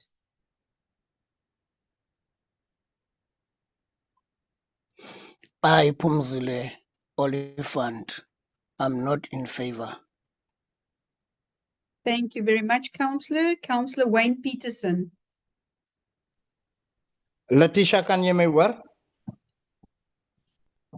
Councillor, Letitia? could you please Letitia, speak can you me English? word? Are you in favor or not in favor, Councillor? Letitia. I Letitia, where cannot you hear me? you, Councillor. Letitia, can you me word? Councillor, I cannot hear you. Could you kindly switch over to English? And I prefer Nee, you dat kan nie refer wees. to me as speaker. Jy sê dan vir my Wayne. Nou Letitia, kan jy my hoor? Councillor, I can hear you. What is your indication on this vote? Jy sê vir my Wayne. So ek sê vir jou Letitia. Jy kan mos vir my sê Wayne, maar jy wil hê ek moet vir jou iets anders sê nie. Letitia, ek stem nie saam met daardie ding nie. Thank you. Councillor Claudette Peterson, are you in favor or not in favor? Good day, Speaker. I'm Councillor Claudette Peterson from the Patriotic Alliance. I vote not in favor. Thank you, Speaker. Thank you very much. Councillor Ruth. Thank you, Speaker. I, Shana Ruth, vote in favor. Thank you, Speaker. Thank you very much. Councillor Stearman. Thank you, Speaker. I, Chief Councillor and Chairperson Gregory Stearman, in favor of the mayor. Thank you. Thank you. Councillor Volji. I'm Count Margaret Valji. I'm not in favor. Thank you. Councillor van der Linde. I, Wilhelmus Gerardus van der Linde, called Muggie, abstain. Thank you. Councillor van Niekerk. Councillor van Niekerk in favor, Speaker. Thank you. Councillor Yali. Thank you very much, Speaker. Speaker, I'm only in favor of Councillor Zana's submission. Thank you very much. Thank you. So you're not in favor of the current one. Councillor Zana.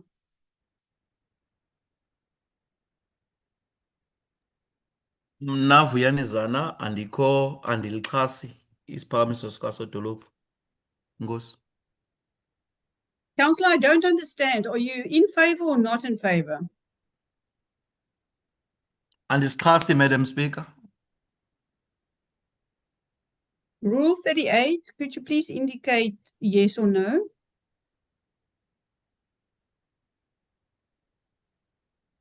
Pardon me, Madam Speaker. According to Rule 38, you need to tell me yes or no. I said I'm English. not in favor, Madam Speaker. Thank you Andisixhasi. very much. Thank you very much. Thank you. I have gone through. I just want to quickly count. 16, I just. 16 in favor, 10 not in favor, and 1 abstention. Thank you, Councillor. 16 in favor, 10 not in favor, and 1 abstain. This motion carries. Thank you very much. We move to the next item, number 20. Matters dealt with delegating authorities by the executive mayor. 21, Portfolios Committee Chairperson, 21.1, reports by the Chairperson, Finance Economic Development. Mayor, back to you for FED 3. Thank you very much, Honourable Speaker. Speaker, I have already mentioned a little bit of what I wanted to say on the budget in my opening remarks. I do on page 1, I'd like to table the budget now formally as FED 3. It will be handled by myself. The other FED items on the volume 1 will be handled by Councillor Ruth. But Speaker, as we go into our final financial year of this term, I am of the belief that we are tabling one of the most significant budgets that we've ever had. Our financial progress in terms of becoming, well, even more sustainable. It is a privilege to be able to table a funded budget, and some of the lowest increases in property rates, water, sanitation, refuse, the basic services that we've ever had. Electricity is obviously out of our control, as this is regulated by NERSA and enforced by them onto us. There's various things to be very excited about in this budget, Speaker. We are becoming more and more energy efficient. We're becoming more and more self-reliant and not dependent on Eskom. So, and there's some big things planned in this budget for the new financial year as far as energy is concerned. We're making extremely good progress on becoming more sustainable from a water point of view, in terms of not only quantity but also quality of water. There's various things to be excited about as far as roads are concerned, both tar and gravel road upgrades.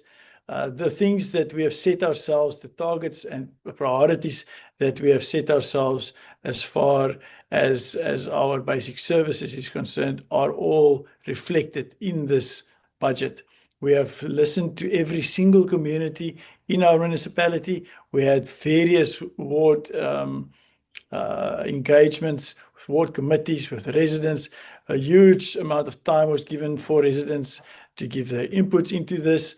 And I'm very comfortable that we are tabling a budget that reflects the needs of our communities, or that is within our means to be able to give. So there is, again, lots to be excited about, and I do want to thank the CFO and his team for putting this budget on the table, and it is a privilege to then table this before Council today. Thank you very much. Thank you, Honourable Mayor. My first speaker on the item is Councillor Peterson.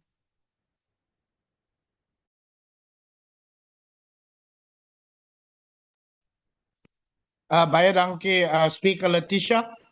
Speaker Letitia, voordat ek voortgaan met die item, wil ek graag net respond op 'n statement. Nee man, jy kan nie meer aanhou interrupt nie man, wanneer ek praat. You are breaking the rules of council and you don't have respect for council. According to Rule 38, you have to speak English. I'm going to give you a second opportunity. Otherwise, I'm going to give the next speaker opportunity to speak.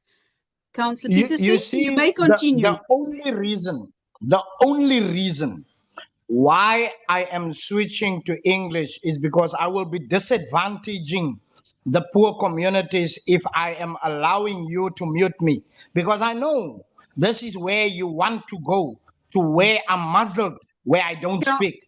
But let me respond. Councillor, could I hold you? I've got a point of order. Councillor, just hold on a second. I'll give you opportunity. Councillor Glutler, you're the first point of order. What rule are you referring to, Councillor? Speaker, I'm on Rule 36.3, which is persistent disregard of the Speaker.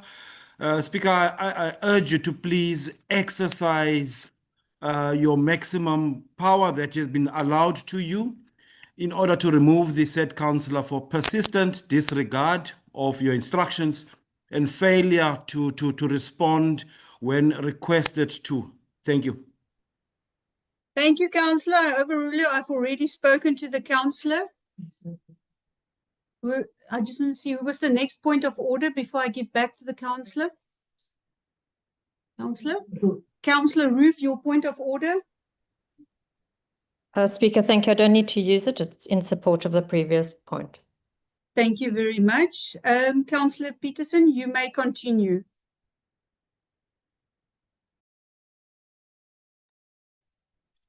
I like how you say you may continue as if though you're giving me permission now to do, as if though it's. But you can do that to the bus boy, Dludlu and them. But Speaker, while we are on the discussion, I want to correct Hatting Borman in saying that our water quality, he doesn't know the modder. Dis hoekom ek dit in Afrikaans wil sê, die modder wat my mense hier in Humansdorp moet drink en gebruik het. So to speak of water quality. Can I interrupt you? Could we stick to the item, please? This is a financial item. We're not discussing the quality of the water. We're discussing a financial budget. Could you please ask your questions? Thank you. No problem, Speaker. I was just correcting him on a public platform where he's making utterances that is incorrect.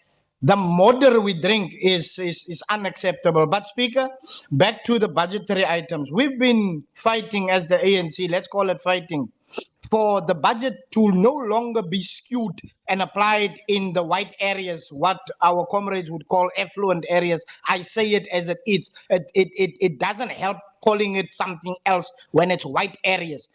The budget is skewed. We know this. It is evident in service delivery. It is evident in how our people are suffering.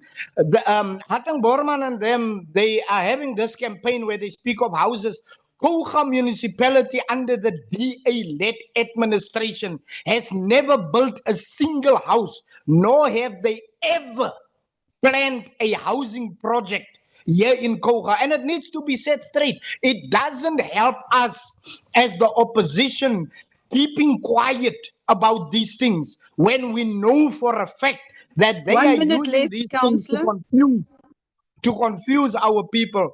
Speaker, I've been saying this for generations now, not even for my term of office, that we need to see in a budget how the money is applied per ward, so that our people can see where the Kouga budget is spent, because it is not spent in our poor areas. Thank you, Speaker.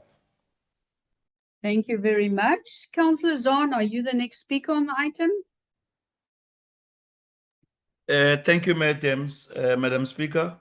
Madam Speaker, perhaps mine on the budget, I think on the issue of the budget, whether it's being pro-poor or what, but I've heard the mayor on his speech made that this is a very pro-poor budget. But I want to say that as the African National Congress, we will not be in support of this budget, Speaker. And I think some of the things that my colleague, Councillor Peterson, have raised, we do support the sentiments that is raised, that we've been calling from since 2022, that in terms of our awards, we need to see exactly where the budget is being spent. But mine was just going to ask a few questions, Madam Speaker. In terms of, I've heard the mayor speaking, saying that no one from the province called him or even came to go out during our disaster. But how much of the disaster fund or grant did we get from National in terms of addressing disasters in Kouga? And how much or in this budget did we receive from National provincial government in addressing issues in Kouga, whether it's housing, infrastructure? I want clarity. How much did we receive from these government departments at that level to address the challenges that are faced by our people, black or white or anyone? But how much did we receive? Then a very interesting one I wanted to check, Chairperson, in terms of the indigent support of the mayor also made mention that there has been an increase in terms of that. And I also want to check that how much of the indigent money did we receive from 1 government minute left, to Councillor. address issues that are faced with our people. Then the last one, Chairperson, that one that I was asking is there on page 531. But then I wanted to check, Madam Speaker, the last one is on the loan that we've made for the resealing of roads. I just want clarity in terms of the interest rate of that particular loan. What's the interest rate that we are getting, that we are paying perhaps the loan back. I think those were the things that I wanted to ask, but want to make very clear that we are not in support of this one. Thank you very much, Madam Speaker. Thank you, Councillor, for that indication. I will give soon over to the MM. I just want to take the remaining speakers and then I'll give over to the administration. Councillor Mbandana, you're the next speaker on the item. Thank you, Honorable Chair. Let me start with the words of Mamuno Mgqibelo Lydia Naisa on the IDP meeting that was recently held in Patensi in the presence of the mayor and senior officials that were led by Director Theo Madat. She asked a simple question. Honorable Mayor, but it was in Afrikaans, I quote, all these years that Councillor Mbandana has been a councillor in Patensi, there were IDP meetings and budget. Where is Patensi's budget in terms of development? I see nothing. Unquote. Let me go to the words of Joseph Zolile Mdodana. He said in the meeting, all these years, the soil will be changed, there will be housing, there will be this, there will be that finance, and everyone just comes and speak lies in patents and so on, but there's no change. He said in Afrikaans, sorry, Speaker, I don't have another words, but he said in the meeting, hier gaan fokol aan in patensie, unquote. So Councillor, for 5 years, please don't use a swearing word, Councillor. Sorry, I know you use I it in said sorry, Afrikaans. Speaker. Okay, Yeah, thank sorry, you. I Speaker, accept your apologies. You've got just over a minute left. Thank you. Speaker, let me actually indicate. I see here in this budget, we got surplus 83 million. We had now disaster, but I did not see this surplus. Most of the money, 218 million, in terms of the equitable share for the poor. If that money could have been used to all these transforming words that are poor. Poverty in South Africa is color. It's black and white. So that's why we as a black community that come under the 300 years of oppression and apartheid, our people died in exile. Our people died in South Africa, and we don't see changes in terms of our areas in Patensi, particularly Ramaphosa. We don't support this budget. Thank you, Speaker. Thank you, Councillor. Councillor van der Linde, you're the next speaker on the item. Thank you, Madam Chair. Madam Chair, yes, I heard what the mayor said, and I know it's a difficult budget to balance it, but still the rates in taxes is too high for our residents. Some of our residents, the oldest people, is moving out of Jeffreys Bay, Kouga area because they can't afford it.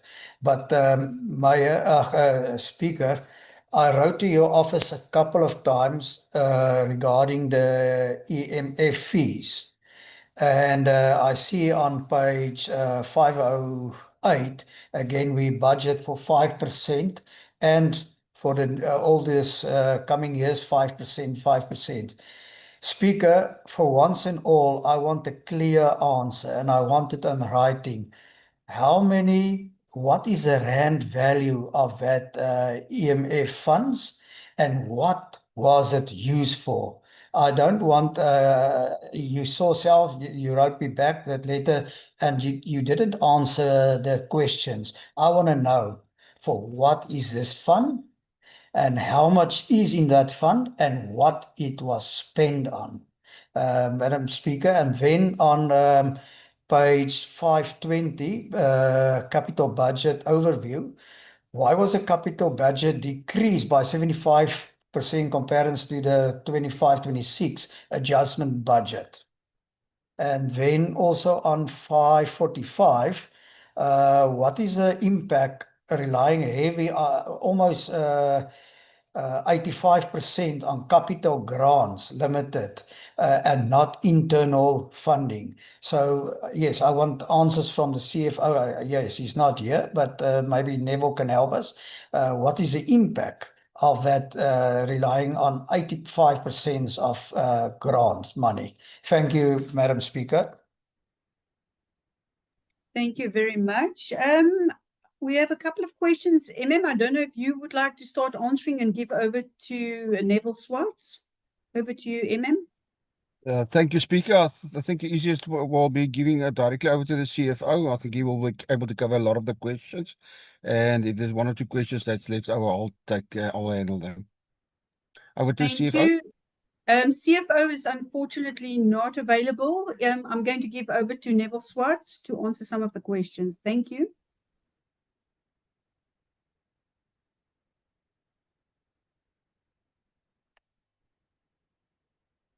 Good morning, Mr. Chair. Good morning, councillors, directors, and colleagues. Just to respond to a few of the questions, with regards to the first one, the capital grants is an annexure C, which is on page 748. There's indication of all the capital grants money that will be used in terms of the new financial year. And then increases or the allocation for the indigent for the current year is 75 million that has been allocated to them. Then for the DBSA loan, the interest rate on the loan is 11%. And then the other ones, in terms of the capital budget decrease, the reason for that specifically is the DBSA loan that we used for the resealing of our roads. In the current year, the budget is about 150 million, and it will obviously in the remainder of that money has not been spent completely. So when it comes to the rollover budget, it will obviously then increase again or diminish that a huge 75% increase again, because then it will be shown in the new financial year after the rollover again. And then last questions, the one on the grants. I'm just gonna respond to the last one, the reliance on the grant funding. I'm just ask my fellow colleague, Mr. Zandi, just to respond to that question.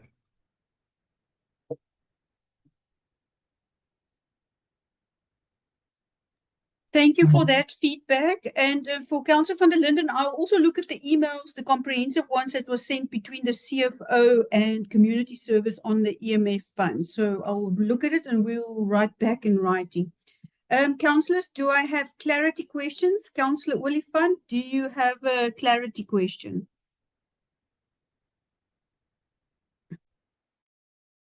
Yes, Speaker, can you hear me? I can hear you clearly, Councillor. Oh, thank you very much, Speaker. Speaker, before I continue with the questions of clarity, I just wanted to request you, Speaker, to allow a division of vote on this very same item as well, so that the community of Ward 4 and 5 can see where the allegiance of their councillors is, towards them or towards a political party. That is the first request. The second request, Speaker, to get clarity on, thank you very much, on the 11%. Can we be reminded, and the public of Kouga as well, on the issue of the 200 million rand, what is the total period of repayment? And by that period ending, how much would the people of Kouga, rich and poor, be paying on that loan? Lastly, I see nothing, Speaker, this time around reflected on the court case pertaining to the white rich residents that are drained by Kocha municipality under the DA. Can we be Councillor, told how far did that Councillor, your go? time is up, and that's not part of the questions that was asked. The clarity questions only goes on the questions that No, was it's asked. part. Don't be selective. Don't be selective. It's part, Speaker. Don't be afraid. Don't be Councillor, afraid, Speaker. your time is up as well, Councillor. No, don't be Thank, afraid. thank you, Councillor. Councillor Peterson, your question of clarity. No, Speaker, it's not a question of clarity. I just want to support the motion of the Councillor Oliphant that the division of vote be used for this particular item. Thank you, Speaker. Thank you very much for that. Councillor van der Linde. Thank you, Madam Speaker. Madam Speaker, I couldn't hear what you say about the EMF fund. Did you say you will get back to me on that? I want to ask a full report on that. As long as that started, how many rand and cents were in our coffers and what it was useful for. Please, Madam Speaker. Thank you. Yes, I'll just repeat myself, Councillor. I will go back to the emails because it was quite a comprehensive email between the CFO and community services. Then we'll discuss and we'll go in writing. Thank you, Councillor. Councillor Haystack, your question of clarity. Just under 200 million, maybe the department can also, while answering on the interest, the civil and waters can make a calculation of what the residents had to pay if we didn't do the roads now, as it deteriorated so much faster, and it would cost double what we're spending now on the roads. Thank you, Speaker. Thank you, Councillor. Honourable Mayor. Thanks, Speaker. I also just wanted to support the division of vote, as we can then clearly indicate who is in support of supporting our poor people, our people who are suffering, and that it can be very clear. Thank you. Thank you, Honourable Mayor. Councillor Zana. Thank you, Madam Speaker. The Mayor. Madam Speaker, mine was just to check because I did not get a clarity in terms of the disaster grant that we receive, and maybe to put it a clarity on the how much of a percentage of our budget, total budget, whether it's capital or operational, are we getting from national and provincial government? I don't think I got a clarity from that, Speaker. Thank you. And then I'm ready for the vote. Thank you very much, Councillor. Neville Swartz, I want to give back to you just on the question that Councillor Oliphant had on the repayment time, and then this disaster grant. I don't think we've heard back. And then what percentage are we self-sustaining this municipality? I think it is something 15 to 85%. I'm going to give back to you, and then Mayor, I'll give you back just before we go to voting. Thank you, Neville.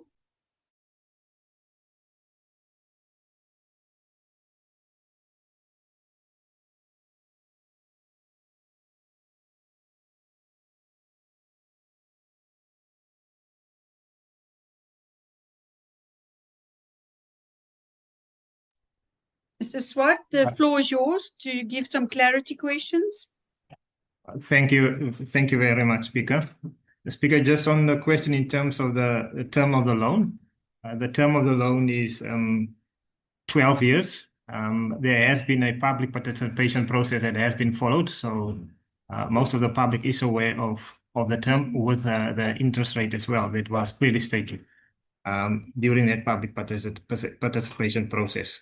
The other question in terms of reliance of grant, I think our revenue is 85% reliant of internal funding, and then the remainder is usually around 15% is then from grants. So that is a proportion in terms of the revenue split in terms of a reliance on grants. I'm not too sure if there's any other question that I've missed, but I think it's those two. Thank you, Chair. Thank you very much. Councillor Peterson, I can't take a point of order. We're busy with clarity questions. Honourable Mayor, I just want to check, were your questions answered correctly? Thank you, Chair. I just wanted to clarify one thing in terms of grant funding. Yes, it is true. About 15% of our total budget comes from provincial and national government.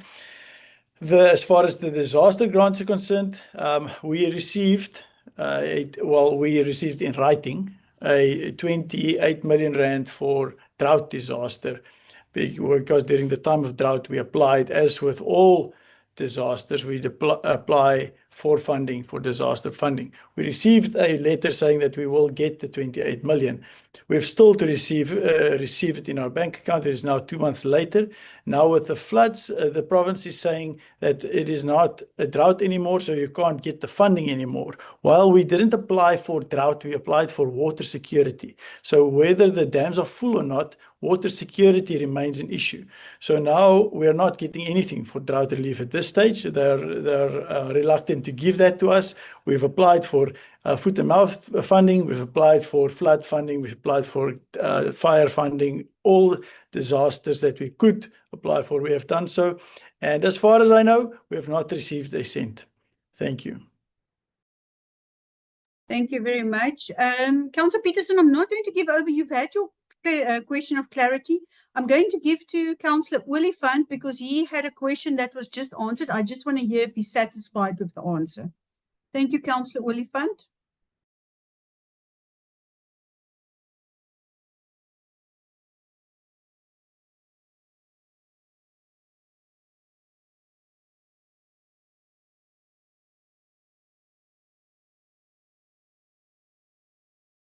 Can you hear me, Speaker? Councillor Oliphant, I can hear you. Oh, thank you very much, Speaker.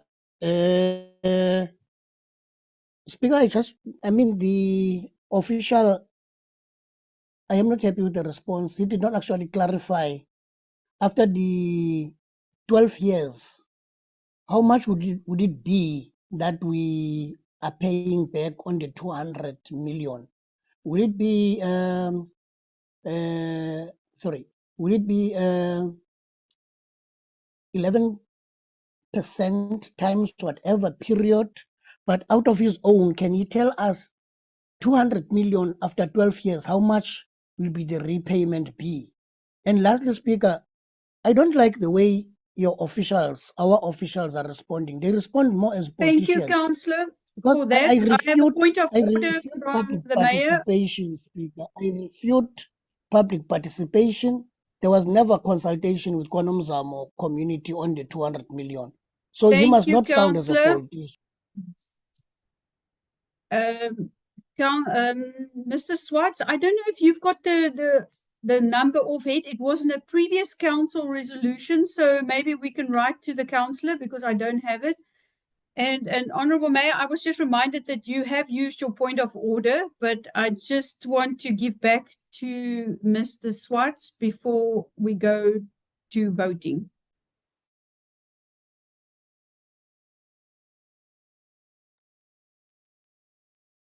Thank you, Chair.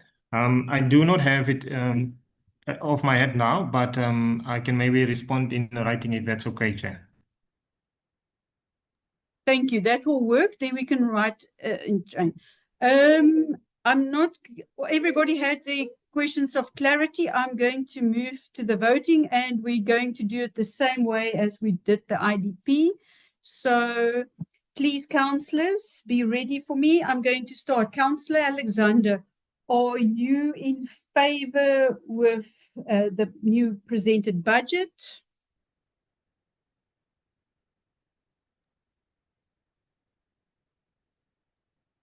Speaker, Councillor Shank Alexander, yes, I am in favor as the budget was presented. Thank you. Thank you very much. Councillor August.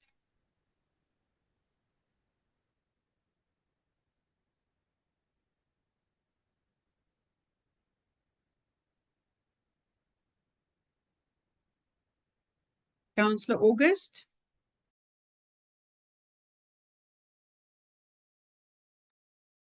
Speaker, I've been battling to unmute. I, Cynthia August, am in favor of the budget as it is. Thank you, Councillor. Alderman Benson. Daniel Benson is in favor. Speaker, thanks. Thank you very much. Honorable Mayor Boorman. Speaker Harting Boorman in favor of this budget. Thank you. Thank you. Councillor Dudlu.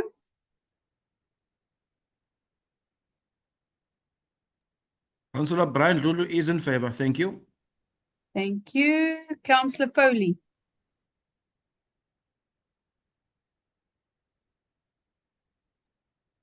Speaker, I'm in favor of the budget. Thank you. Councillor Gertenbach.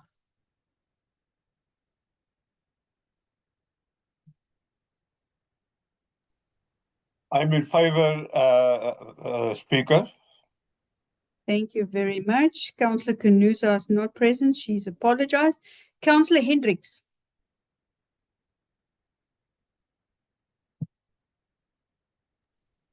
In favor, Speaker.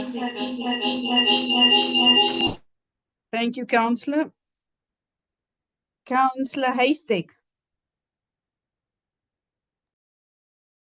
Andre Stefanus Haystack in favor of the budget. Thanks, Speaker. Thank you very much. Deputy Mayor Jantjies.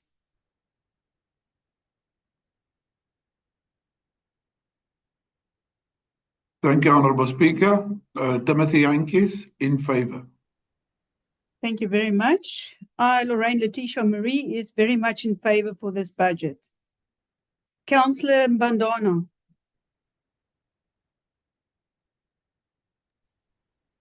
Mnamsingathi Mbandana, I am not in favor of this anti-poor budget. Thank you, Councillor. I've got an apology from Councillor Mbuku. Councillor Moores. I, Bonita Moores, in favor of the budget. Thank you. Councillor Nzelani. I, Kolishile James Nzelani of the poorest township in Ward 6, Kwanomzam and Humansdorp, I'm not in favor for this budget. Thank you very much, Speaker. Thank you, Councillor. Councillor Nichols.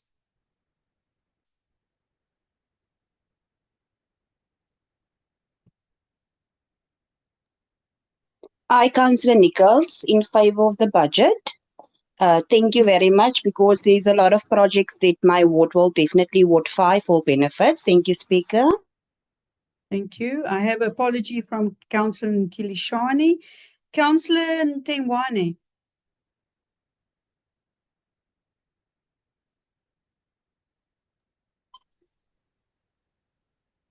I, Councillor Nomalungelo Dengwane, I'm not in favor of the budget. Thank you, Councillor. Councillor Nshota.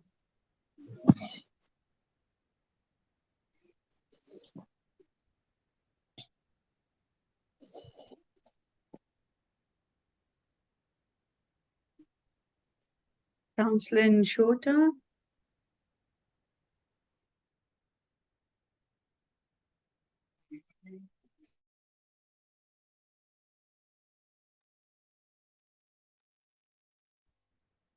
This unmute button is tiring, Shem. Councillor, I can hear you.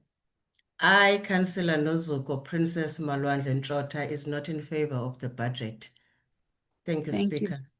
Thank you very much. Councillor Willifant.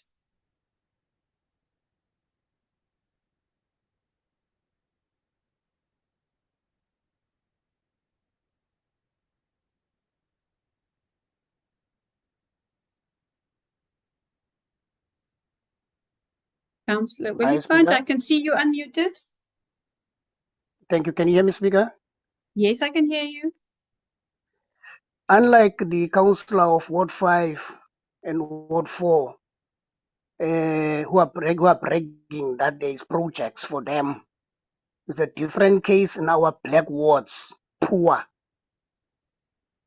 I am on that basis against this budget that is totally suppressing the poor people of Koga and affirming your affluent. Ward 4 and 5, maybe you are affluent because of Councillor Thank you, Nicholson. Councillor, for your vote. You're not in favor. Councillor Peterson, Wayne Peterson. Speaker Letitia, ek wil net sê aan Councillor Melanie dat ek hoor dit word Eugene Goliath se vrou se woord, so moenie te hard sê jou woord nie. Councillor, please, I need your vote in English, and please, let's not refrain discussing other councillors.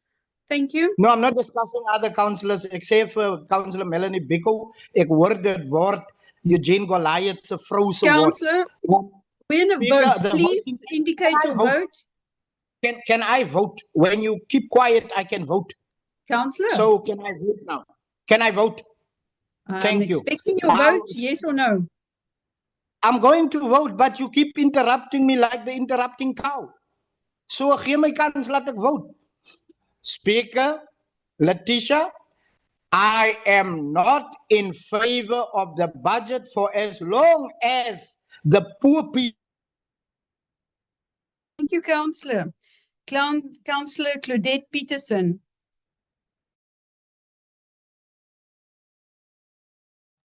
Hi, Speaker. Councillor Claudette Peterson.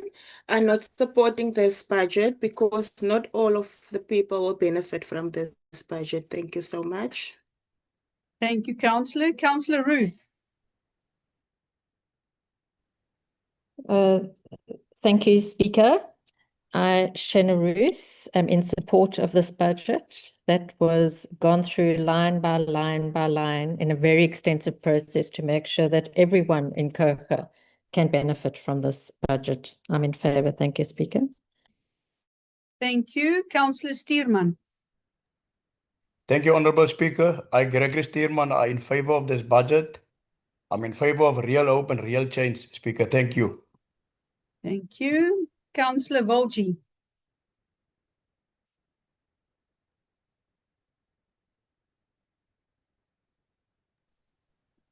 I'm Margaret Valji. I'm not in favor with the budget, but I'm sorry to Melanie. We haven't got houses here in Ward 5 for our people. Thank you. Thank you, Councillor. Councillor van der Linde. Madam Speaker, I'm van der Linde, Michie van der Linde, abstain. Thank you. Councillor van Niekerk. Councillor van Niekerk in favor, Speaker. Thank you very much. Councillor Yoli.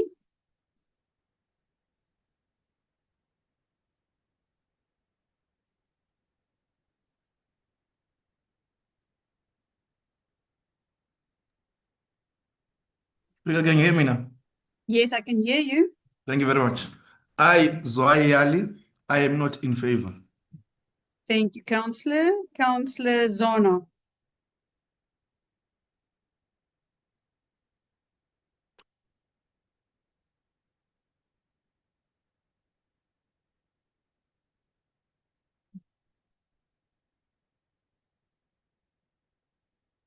Councillor Zona.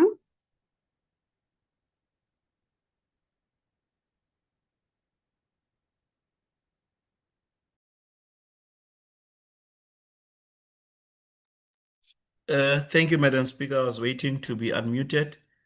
I, Vuyani Zana, is not in favor of this budget. Thank you, Speaker. Thank you very much. Committee services, what is the total? 16 in favor, Yes. 10 not in favor, and 1 abstention. Thank you very much. 16 in favor, 10 not in favor, 1 abstain. Thank you, councillors. We just adopted our new financial budget. Thank you very much. We have come to the end of our volume 2. I am going back to volume 1, and I'm going to go back to number 10, statutory matters, which we don't have. We did not have a mayoral committee minutes this time, number 11. I'm moving to number 12, confirmation of minutes of the previous council meeting. 12.1 minutes of the ordinary council meeting held 29 April 2026 from page 6 to 42. Thank you, councillors. Any questions, proposals, and seconders? Councillor van Niekerk. Speaker, I would just like administration to make a correction, please. I see on the minutes 29 April 2026, my name is not in the attendance register. I was definitely online, or I participated, and if they can just rectify that for me. Thank you. Thank you, Councillor, for that. Councillor Nzalani.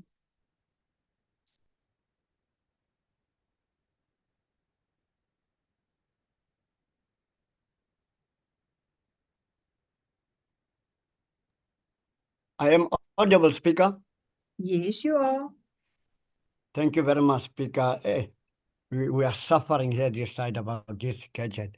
Okay, Speaker, only one thing, the correction that is the when I commented on the on the issue of the husband of Macy Hasman, there's a correction there. It say the late Mrs. Macy Hasman. Can you please correct it, because Mrs. Macy Hasman is not deceased. It's her husband who is deceased. So we can't say late Mrs. Macy Hasman. Thank you very much, Speaker. Thank you, Council. We'll definitely correct that.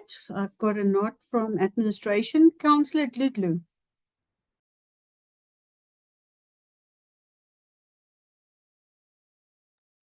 Thank you, Speaker. Speaker, just a correction on page 8, second paragraph. I think I mentioned an appreciation on the progress of the maintenance with regards to the 200 million that was secured. I think on the second last paragraph, I think to the when I mentioned appreciation to the leadership, mayor, and DA councillors, because this went through a vote. And it's only and the DA councillors that voted for the 200 million rand resealing project. And so it must be expressed like that, because nobody should take any glory in that. So it must be corrected that. Thank you. Noted, Councillor. Councillor Oliphant, any corrections? Oh, thank you very much. No, thank you very much. Let me firstly appreciate the honesty of Councillor Lulu, because it is him on record and Councillor Gertenbach that said the 200 million rand is meant for the affluent, and we, the black people, we benefit out of the municipal infrastructure grant. Go and revisit that council meeting. You will hear both of them. How could we Councillor, vote for such a loan which is explicitly said is for the town? Councillor Oliphant, could we stick to the minutes? We're not debating it, we're making corrections. Thank you. Councillor van der Linde, any comments, corrections, proposals? Thank you, Madam Speaker. Yes, I just want to correct Councillor Gluglu.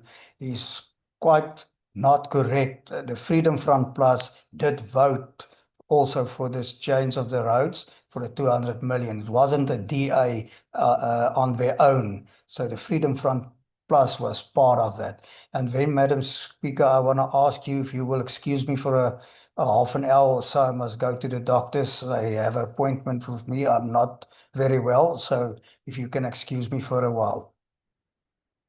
Thank you. Thank you. Thank you, Councillor. Noted. Councillor Peterson, your corrections on the minutes.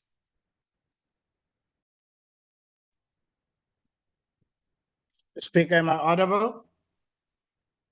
Yes, you are. Thank you, Speaker Letitia. I just want to say that, yes, the 200 million was voted for by the DA because it was intended for the DA. I hope the DA will pay it back as the DA and not the taxpayer. Thank you, Councillor. That has already been said, and that's not a correction on the minutes. Thank you. Are there any people proposing these minutes? Councillor Gludlu, and I'm not taking point of orders. We're busy with the minutes. Councillor Gludlu, is there a proposal for the minutes? Any other corrections? No, just a clarity and a correction, No, Speaker. Councillor, I'm not No, taking clarity with corrections. Are there anything else that you need corrected on the minutes?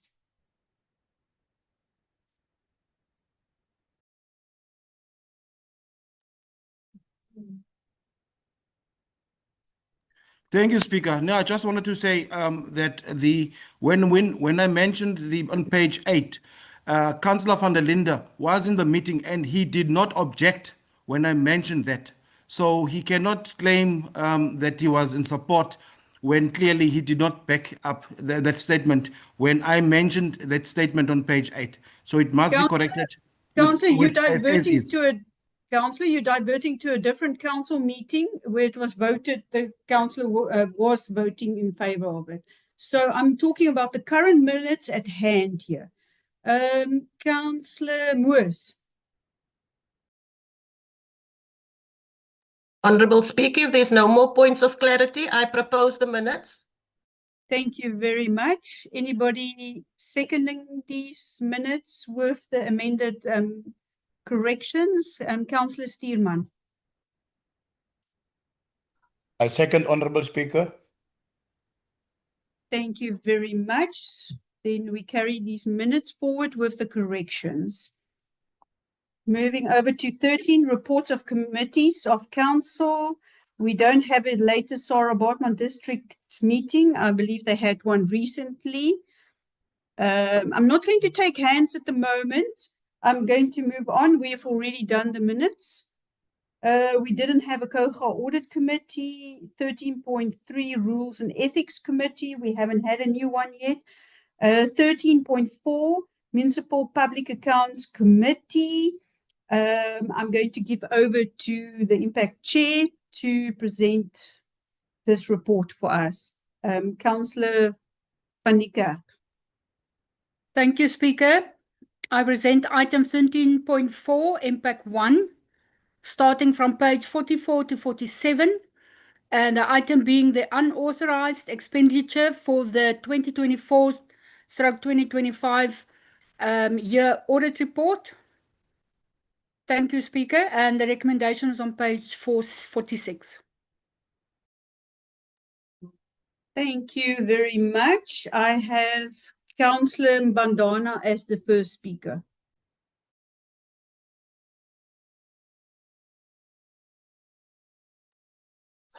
Thank you, Honourable Speaker. Honourable Speaker, as we proceed in council, there are things that maybe we omitted that were said, but I'm going to proceed to the issue in contention. But I want to respond to them as a matter of urgency. Chair, I just want to understand from MPEC, unauthorized expenditure. I want clarity. Is it money that you spend where you were not supposed to have spent? Or is it money that is lost due to other processes that are unknown? Or is it budget that was changed from somewhere? I just need a clarity on that one. And perhaps from the impact chairperson, why do you categorize it as an unauthorized expenditure? Thank you. Thank you very much. You're the only speaker on this item. I'm going to give over to Mr. Swartz to answer that question for you.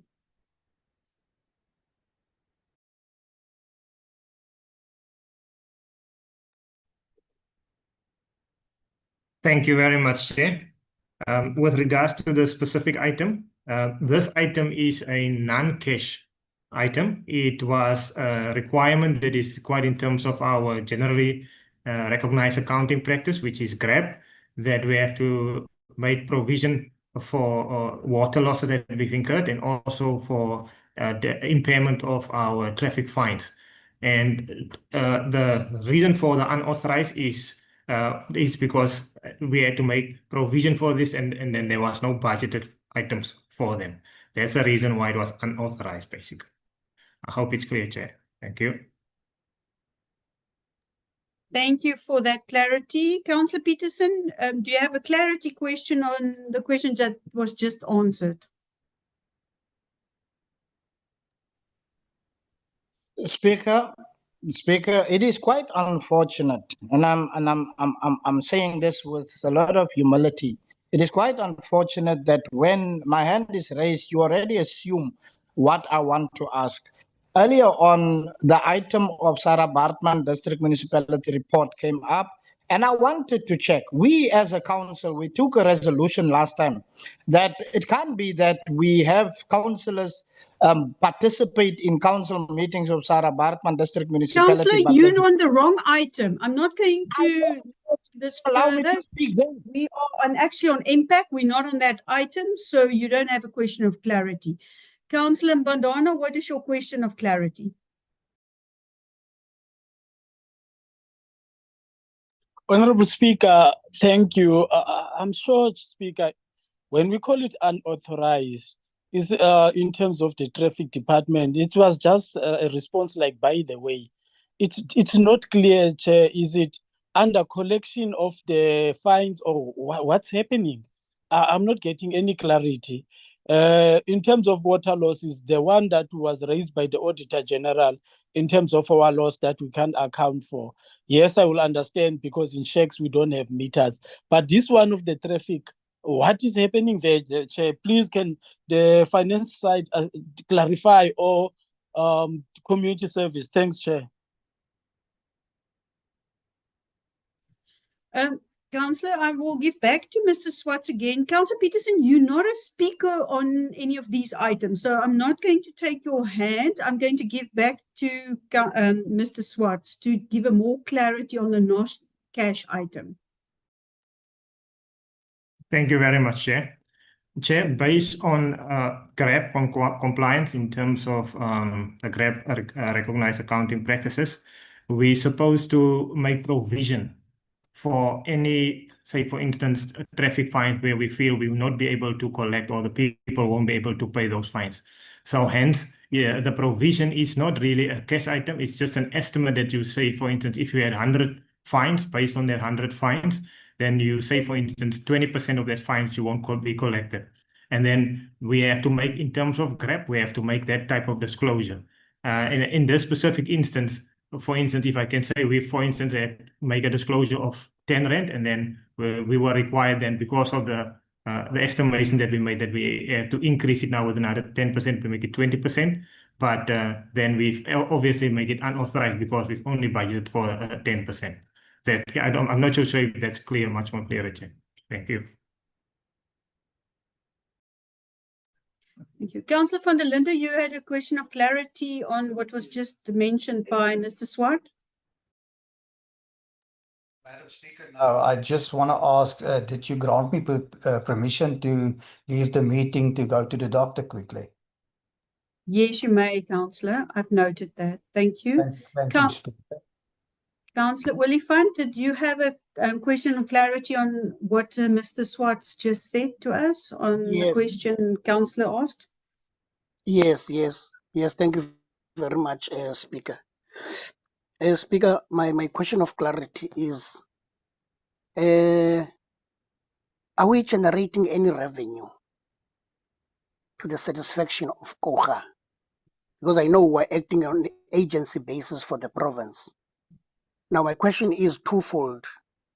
Are we generating any revenue in favor of KOGA? And is there any type of money that we owe the Provincial Department of Roads and Transport?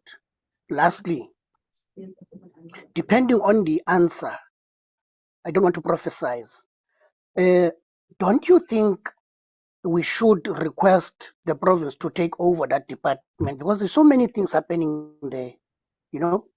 The burglary, the stealing of 17 firearms, face value papers, and all of Thank that. you, Councillor. Your time is up, but I just want to remind you, it was now twicely repeated. It's a non-cash item, so it's not a revenue. It doesn't bring it. It's a non-cash. It's like a No, it doesn't matter. I'm asking based on revenue.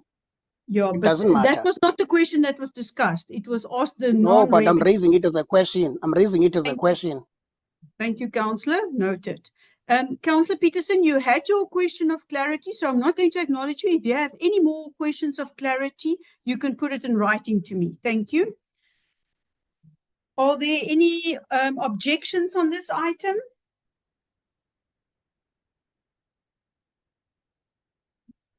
Councillor Peterson, do you object on this item? Speaker, can you hear me? I can hear you, so I'm asking, are you objecting on this item? I was never afforded the opportunity to ask my clarity question. I raised something, but that was not the clarity question. The clarity question I was seeking Councillor, was I'm not going to in tolerate terms this of anymore. You unauthorized keep on- expenditure. I will not Councillor, on- Councillor, do you oppose this item, yes or no? Because I keep on asking you and you keep on diverting from what I'm asking you. So I'm asking you for the last time, are you for this item or against the item? I am against the item, Speaker, if that will make you happy. Thank you very much. That means we have to go to a vote. Could the committee services please prepare a poll for us?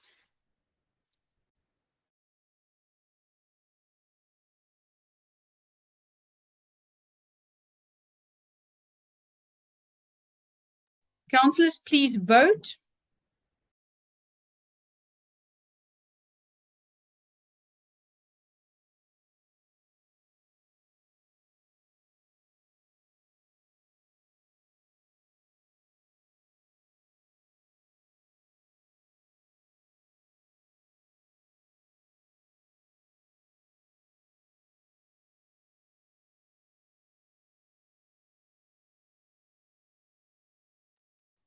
Please, councillors, vote.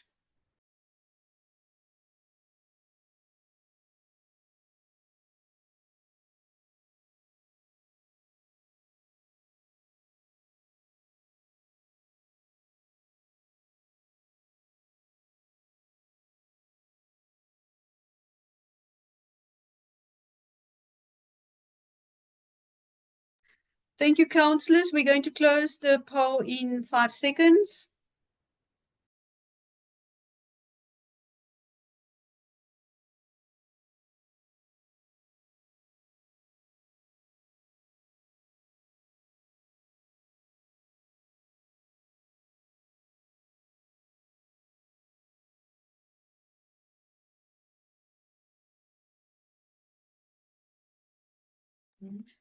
Thank you, councillors. Committee services, do we have a Yes. poll? 17 in favor, 7 not in favor, and 1 abstention.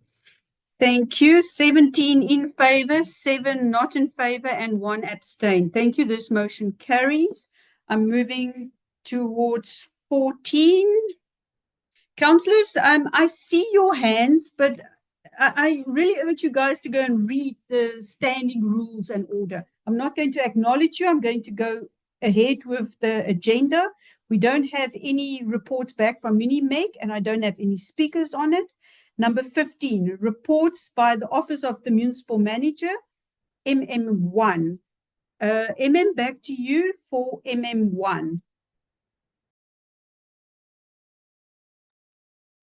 Thank you, Speaker. The first item, 26.5 MM1, is the Institutional Performance Report 25-26 financial year for the period 1 July 2025 to 31 March 2026. The recommendations are on page 51. Thank you very much. The first speaker on the item is Councillor Peterson.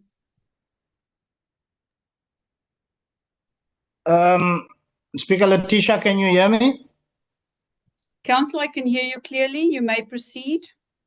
Speaker Letitia, can you move to the next speaker while I gather my notes quickly? I will do so. Councillor Mzalani, you the next speaker.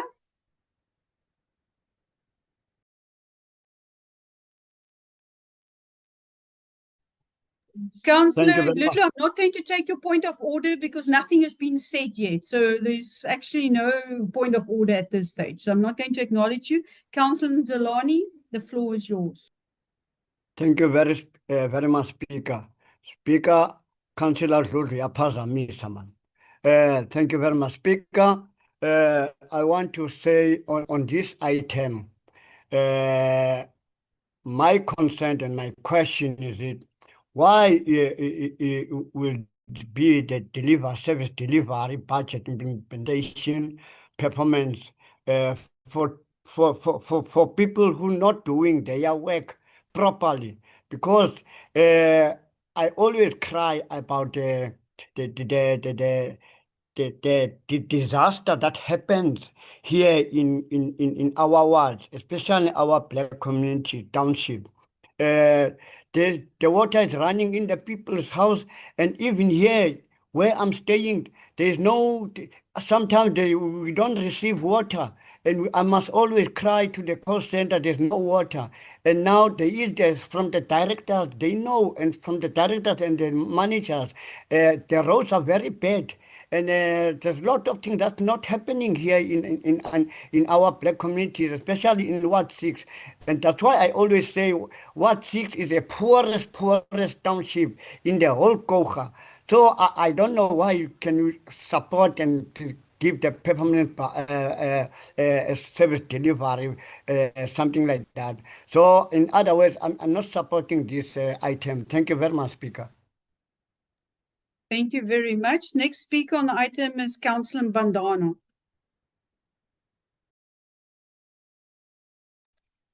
Thank you, Speaker. Without sounding like a scratch record on what is said by my Honorable Councillor Nzelani, in terms of institutional performance, Chair, you weigh it accordingly to the service delivery impact to the society. If you speak about Masisebenze School, since last year, there's intermittently shortage of water. In the process of the school, imagine this is a primary school and the whole area of Vergenoeg. Mamumatini is now only during disaster. She was again flooded. I spoke about her 2022. The family is angry and they are angry against us as the ANC, not knowing that the money is not in Patensi FNB or Patensi ABSA, it's in Jeffrey's headquarters. The communities does not know that. That is the health as in Jeffrey's Bay. These directors, let me be frank, I want to single out two directors. I want to be honest. Director Theo Madat is pushing. Even at night, I will call him and he'll push, and he sets target, he moves them. CFO is now trying to change the wheel. But you look at the other directors, you will be told that there's a graveyard that is fenced and there's nothing is fenced. There's no law enforcement. There's nothing for our Gamtus area. And the Honorable Speaker, it's funny that Gamtus has got big farms. The that contributes to the fiscus. You look at food zone, the water floods the whole of food zone. You look at the old Tabaga in town. You look near Baglar School. You go to ABSA. If it's raining, that the whole area is flood. Are we going to be like that till when in Patensi? That's why we are saying as a community, black and white in Patensi, it can be on top, on down, it can be inside 1 town. minute left, Councillor. Yes. We as the Patensi, die boerevereniging moet het verstaan. Mensen kwagen aan de skraal. Die goede gebeur in Jeffreys, dis waar die DA fail Patensi tot nou toe vir 5 jaar. Dankie. Ons is nie in support met die hierdie performance van my institution. Hy het vir ons Patensi soos hom sê fokol gedoen. Councillor, please don't use swear words. It's the second time, so please retract your swear word, and it's the second time. The third time I'm going to fine you. Councillor Peterson, you're the next speaker on the item.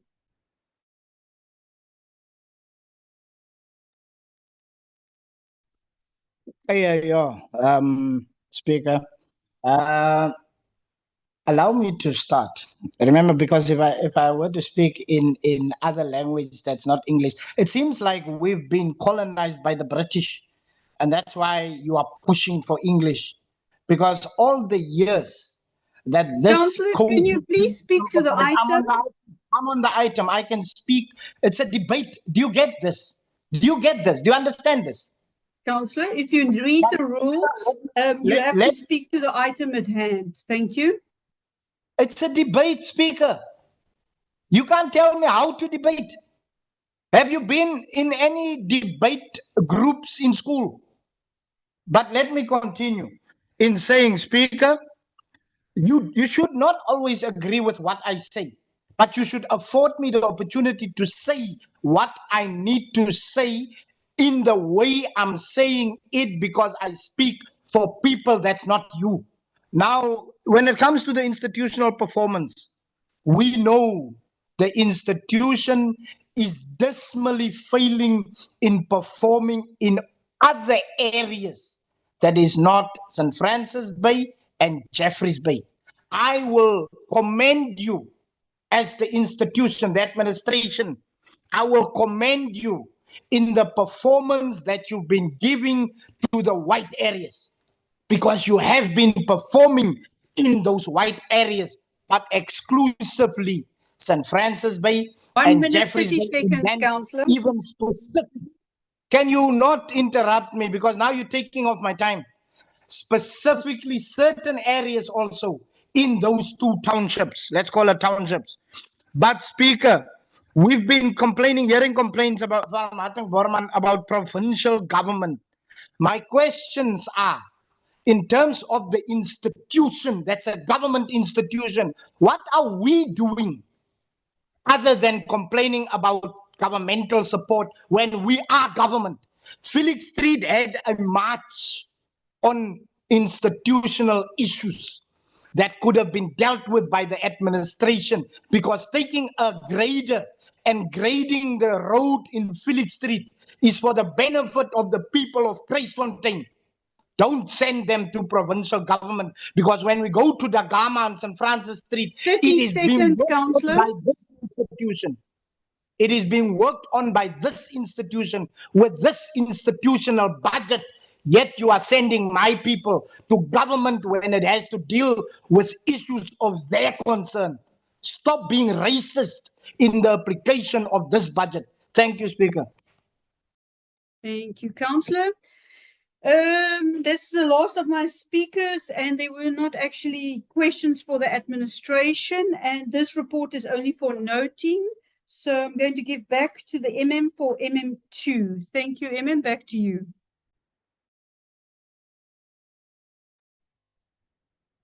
Thank you, Speaker. The next item is addendums to the 2025-26 performance plans of senior managers following amendments to the 25-26 service delivery and budget implementation plan. The recommendations there on page 66. Thank you, MM. My first speaker on the item is Councillor Zana. Thank you very much, Madam Speaker. Perhaps, Madam Speaker, mine is not much on this. I think there was a time when it came through to council, but I am also cognizant of the fact that our term is almost coming to an end, but I would want to propose, Madam Speaker, that these performance agreements that are here in front of us, or I'll want to propose that we arrange as councillors a workshop, because it's good when we say that when we discuss performance bonuses, but I think this type of item that is here is the foundation actually for those performance bonuses that we always agree to as councillors that senior managers must get. But what I want to propose that we must be taken through to these performance plans and workshop to so that we fully understand as councillors our role when it comes to this, and not only to support that it must go through, but also to link them in particular with the SDPIP and things that we want to see in our areas. So that's what we want to propose as the African National Congress when it comes a component when it comes to this. But we note the item, Madam Speaker. Thank you very much. Thank you, Councillor, for noting. Honourable Mayor, you're the next speaker on the item.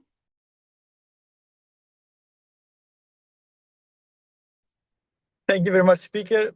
Speaker, I just want to make it 100% clear. I agree with Councillor Zana. I think I would support that proposal that this be workshopped so that every councillor understands the process from IDP to budget to SDPIP to performance plans, and we understand all of that. this item is not for performance bonuses. This is just an adjustment on the performance targets. So we're not approving any bonuses or anything like that today. So I just want to make sure that everybody understands that. Thank you.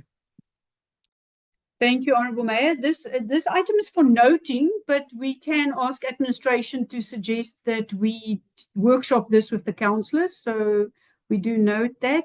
I'm just going to go to my last speaker on this item, Councillor Mbandana.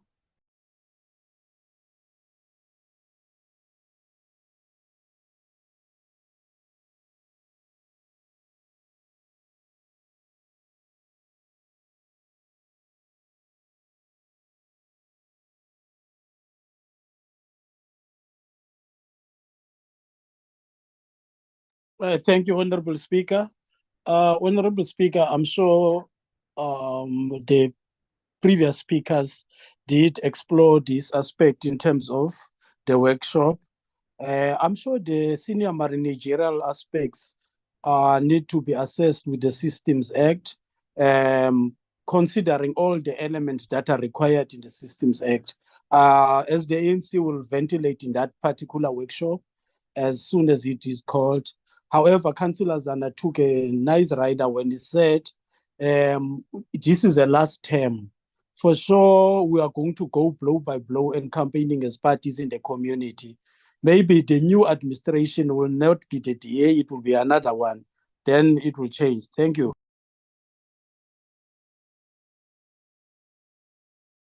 Thank you, Councillor. I only have the suggestion that we're noting that we ask for this to be workshopped, so I cannot take questions of clarity because they weren't questions. So Councillor Peterson, I cannot take you. And this item is only for noting. Thank you, councillors. Then I'm moving to item number 16. Matters dealt in terms of delegating authority by the executive mayor. Number 17, reports of portfolio committee chairperson. 17.1, reports by the chairperson, finance, economic development. Back to you, Honourable Mayor, for FED1. Thank you, Speaker. I'd like to table the items for finance and economic development, and it will be handled by Councillor Ruth. Thank you. Thank you very much. MMC Ruth, the floor is yours. Thank you, Mayor. Thank you, Speaker. If we go to FED1, it's the supply chain management section 36 deviations for the month of April 2026, fulfilling the MFMA requirements. It will be on page 150. Our recommendations on page 152. This item is for approval, Speaker. And I would just like to remind Council that deviations are allowed under 36(1)(a) of the Municipality Supply Chain Management Policy. And there are around 5 very well-stipulated requirements that must be met in order to deviate. Deviations must be presented to Council with reasons included. And these should be noted in the annual financial statements. So normal process taking place here. Thank you, Speaker. I table the item. Thank you, MMC Ruth. My first speaker on the item is Councillor Zano. Thank you, Madam Speaker. Madam Speaker, mine perhaps I wanted to ask a clarity on the previous item, but I see there's something similar to it. Pardon me. To this item that is here, a deviation that's gone to it's 2324/CW40, where there's a deviation up for appointment of a contractor. I just want to check, is it this contractor for the Hanke 990, which in the previous item indicated the target was not met? So I just want to check, is it for the second phase of the Hanke 990 installation of services? I just want clarity on this one.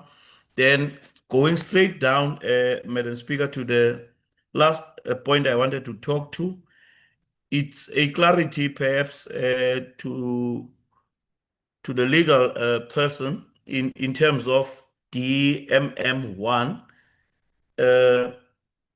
where there's an approved deviation for, is it now, where Councillor Oliphant, the MEC, and Councillor Peterson and Freddie van Rooyen, all of them are involved in this one.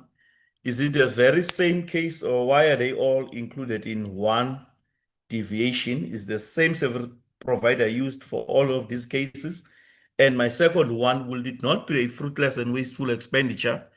We are almost 4 months, if not less, into the end of this financial or this term.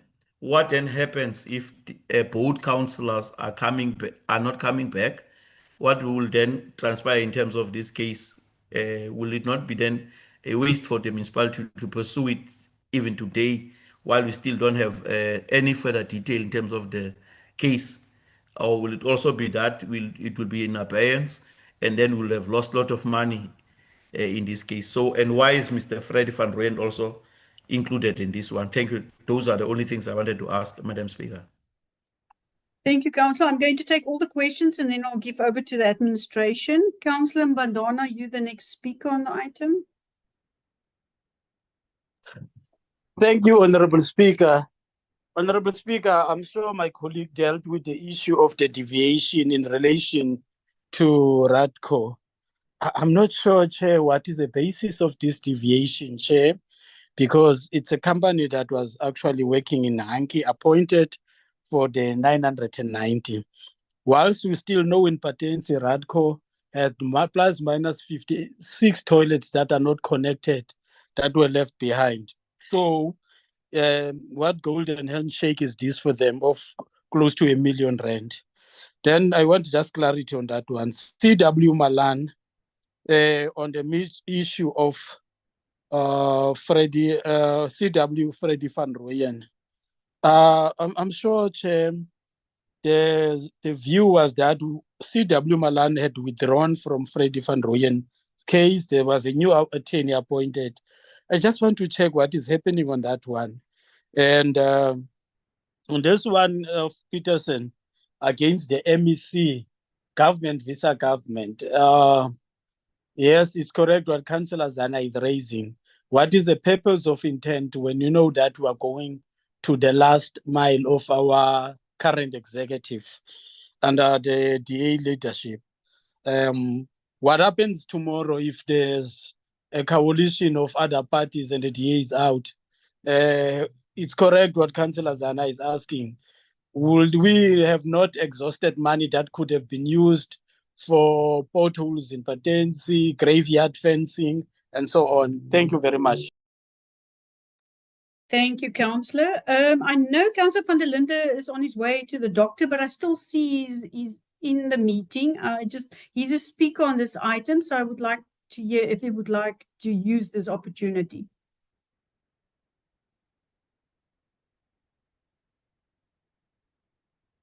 Okay, so I think he's at the doctor. Could I first give over to Mr. Swartz, and then I'll give over to Ms. Opperman. Mr. Swartz?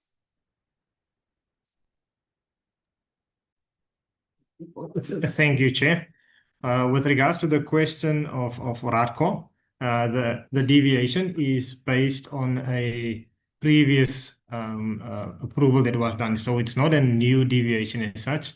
It's just a continuation on a deviation that was already approved previously, Chair. And then I think the other question is with regards to clarity, with regards to what the work entails. If I may, Chair, I'll ask maybe the Director to respond to that specific question. Thank you. Thank you. I can ask Director De Kock to answer that part of the question. Thank you.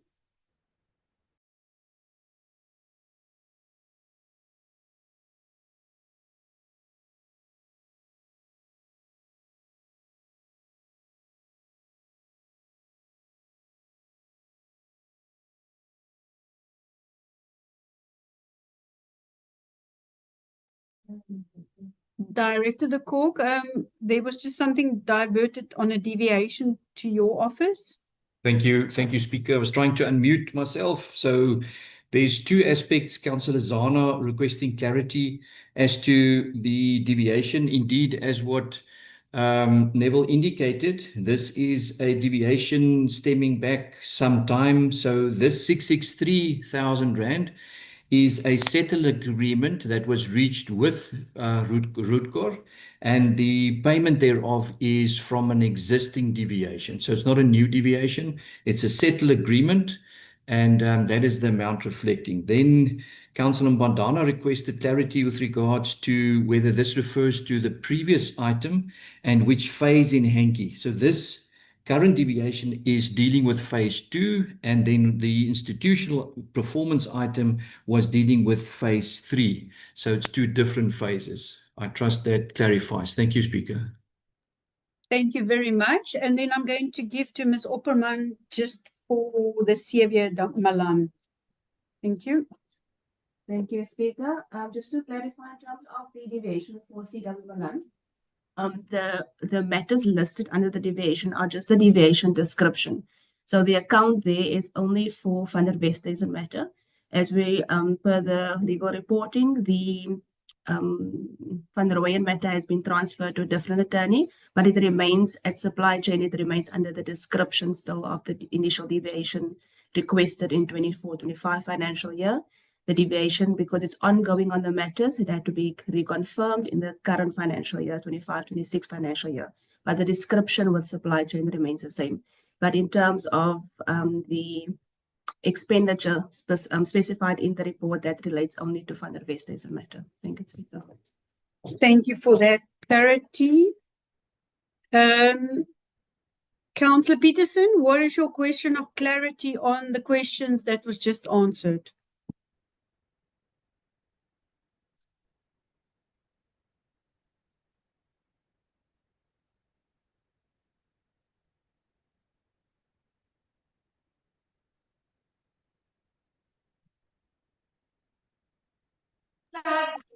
Speaker Letitia, I don't know why people feel they will unmute for you. But having said that, Speaker, my question is directed at Ms. Opperman. We should stop this thing of calling people on their names, Leanne and them. Respect the administrators. They are individuals that has done the hard work of obtaining the qualification and should be respected as such. What is your question of clarity? My question of clarity is to Mrs. Opperman.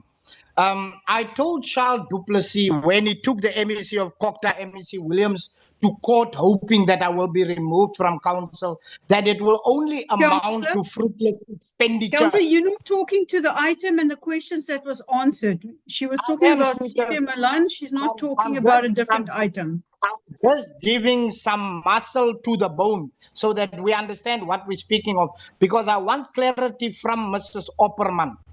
If it is the case where Charles du Plessis took the MEC to court hoping that I will be removed from council, is it that case or is it another matter? Because I told him that it will amount to fruitless expenditure and only wasting the ratepayers' Thank you, money by Councillor. Time is taking up. the Thank you. Mrs. Opperman. Thank you, Speaker. The Van der Westhuizen matter is not the matter that has referenced the MEC, Councillor Peterson. Thank you. Thank you for that clarity. Councillor Mbandana, a question of clarity on the questions that was answered. Yeah, thanks, Honorable Chair. Honorable Chair, I get what Mrs. Opperman is saying. She is actually contending that the close to 10,000 money is paid to attorneys Van der Westhuizen. My question is, they were instructed by CW Malan. Now they withdrawn from the case. Is it according to the Legal Practice Council bills of quantity in terms of payment? Because if an attorney withdraws before he goes further with the case, and secondly,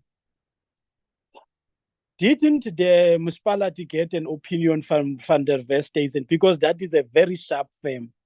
Van der Westhuizen. Thank you, Councillor. Your time is up for a question of clarity. So Mrs. Opperman is just going to give you a clarity once again on that. Thank you, Speaker. Just to clarify, Father Western's matter is a claim against the municipality. That is a matter that is being defended by CW Malan on behalf of the municipality. Father Western is not a firm that they've appointed.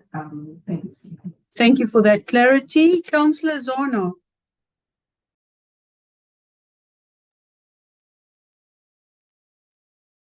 Thank you, Madam Speaker. Madam Speaker, I'm not sure if I was captured in terms of my question I asked or clarity, but mine is to ask in terms of the prospects of us as Gqoga Municipality winning against the MEC, given that the term of the councillors there is coming to an end. What then happens if we don't get an answer, or the case is the whole year it continues, and then the councillors are no longer there, both councillors? I was just asking that, will it not amount then to fruitless and wasteful expenditure? Because what are our prospects of winning this particular case? Though that's my question. I'm not sure if it's clear. Thank you, Madam Speaker. Thank you, Councillor. I'm not going to take a point of order. Councillor Roof, your hand was up. I just want Ms. Opperman to answer for the last time here quickly. Thank you. Thank you, Chair. The report on the legal matters, ongoing legal matters, obviously serves in the confidential agenda. So there will be an update on that in terms of that. And I don't want to have a discussion or open discussion on that on an open agenda. Thank you, Speaker.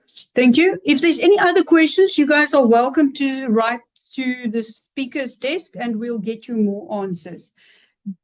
Do you have anybody opposing this item?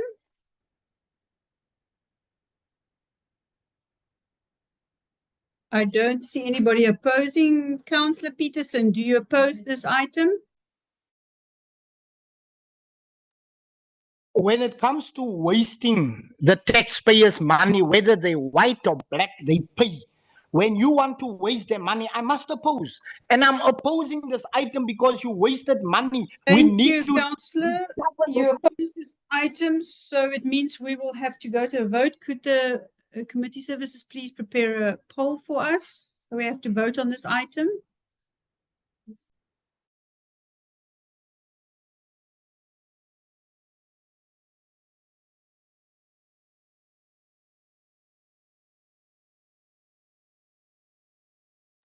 Thank you, councillors. Please vote.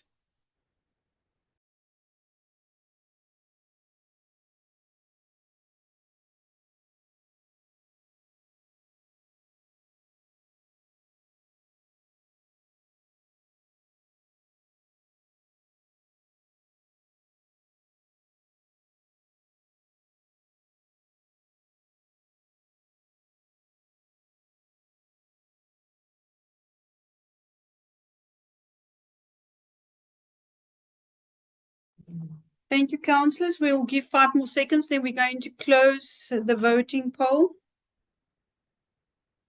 Councillors, can I remind you, the text box is there for administrative purposes. If you really want to chat to another councillor, you're welcome to do this after council. Thank you. Thank you for closing it. Do we have numbers yet? 17 in favour, 7 not in favour, and 1 abstention. Thank you very much. We have 17 in favour, 7 not in favour, and 1 abstention. So this item carries. Back to you, Councillor Ruth, for FED 2.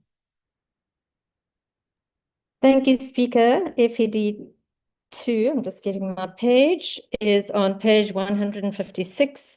It's regarding capital items to be disposed, assets that have been condemned, and the recommendations are on page 158. I'm tabling the item. Thank you, Speaker. Thank you. My first speaker on the item is Councillor Haystack. Thank you, Speaker. I'm on page 172. I just want to find out who estimate the value of the assets. For instance, there is a NP 300 Nissan, 3,143 rand. Is that the value we're going to sell it for? Is it going on an auction? I just want some more clarity on who estimates this value, and is that the amount that we want, or is that the minimum? Thanks, Chair, Speaker. Thank you very much. Councillor Zana, you're the next speaker on the item.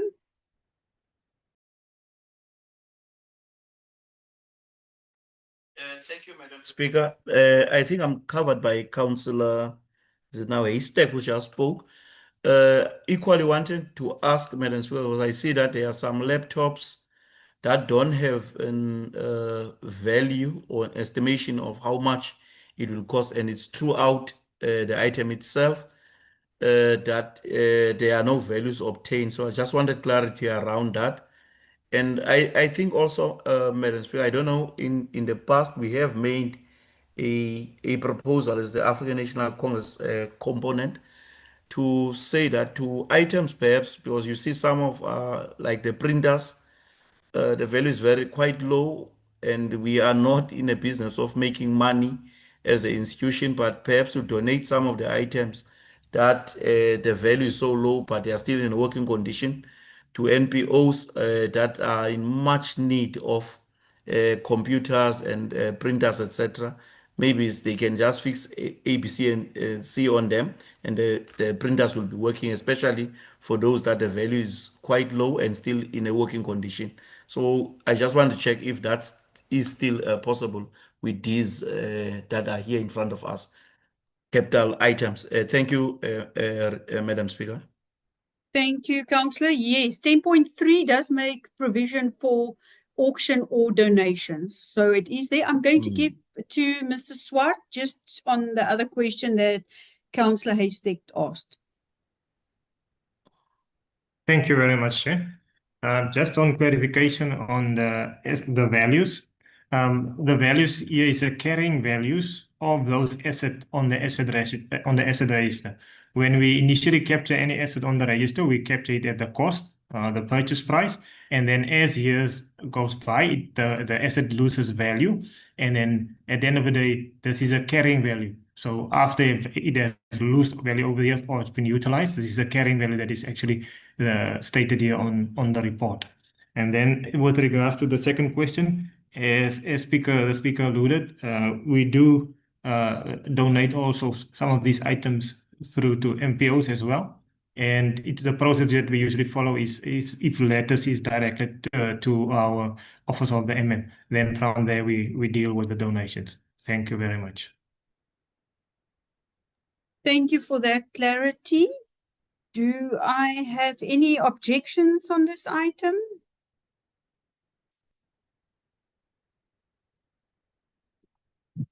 Thank you, councillors. Then this item carries.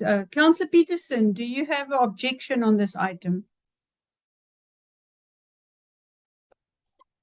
Thank you, Speaker. Perhaps not an objection, but perhaps a small amendment to encapsulate the position of Comrade Zana with respect to these laptops and smaller items, unless everyone is comfortable with the item to carry as is. Thank you, Speaker.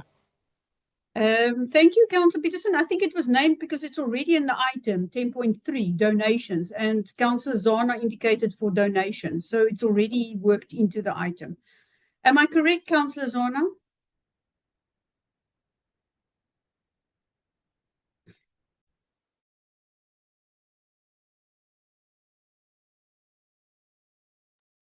Thank you for that indication. So I don't have any objections. Thank you, councillors. Then this item carries. Back to Mayor, 17.2, reports by the chairperson, planning and development. Honourable Mayor. Thank you, Speaker. I'd like to table the items for planning and development, and it will be handled by the Deputy Mayor. Thank you. Thank you. Deputy Mayor Jantjies, over to you for PD1.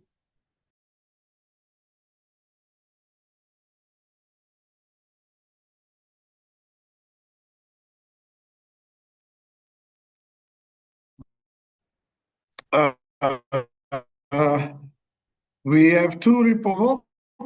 D1 on page 174 to page 179. It's about the title deed waiver for transfer of immovable property 5408 Jeffrey Bay to be sold to Mr. and Mrs.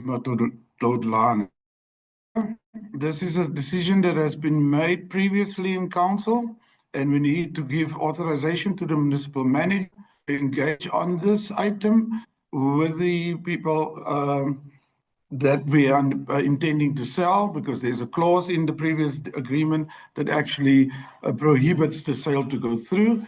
The recommendation, Honourable Speakers, on page 177, that the council authorizes the accounting officer to waive the obsolete condition to set out in paragraph C in this item as per the title deed, as stated there, and we need council approval for this. I hereby table this item to council for review and approval. Thank you, Honourable Speaker. Thank you, Deputy Mayor. My first speaker on the item is Councillor Mbandana.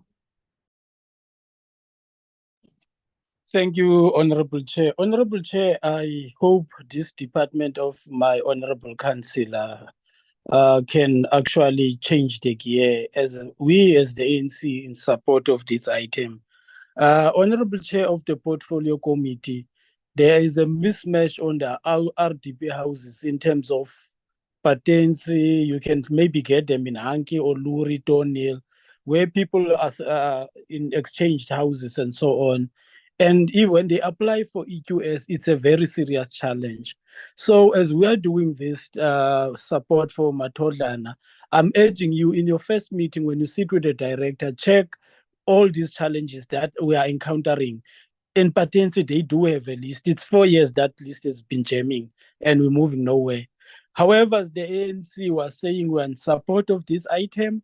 We also believe that there should be an audit of all the similar items so that sometimes we can cluster them into one item and we move forward so that we cannot take them individually. In this case, we see it's an individual one. So we are saying the family must have peaceful occupation of their property because it gives dignity and full dignity to the family. Thanks, Chairperson of the Portfolio Committee in Human Settlement. However, that directorate of you, yes, man, sleep so skorokoro, man, thank you. Thank you, Councillor. Councillor van der Linde, you are the next speaker. I'm not sure if you're back in the meeting or you're still at the doctor. I just want to check. Thank you. So that's the end of my speakers. Oh, we didn't have questions. Are there anybody in opposition on this? I hear they're in support. Councillor Peterson, are you supporting or against this item? Honorable Speaker, I've raised this with our Chief Whip in saying that I am no longer receiving communication from your office with respect to portfolio committees. So I want to put that Councillor, on record. you're way out of line here. This is not No, it's my discussing at the portfolio. moment. This is my portfolio. Planning and development is my portfolio. But because I'm not receiving communication of the meetings, I am not able to provide my input in portfolio or standing committees. Now I have to come to this forum. No. I have to come to Councillor, this this was forum. discussed. It came through all the channels. So unfortunately, I'm not going to tolerate it anymore. Councillor Oliphant, do you have any objections on this item?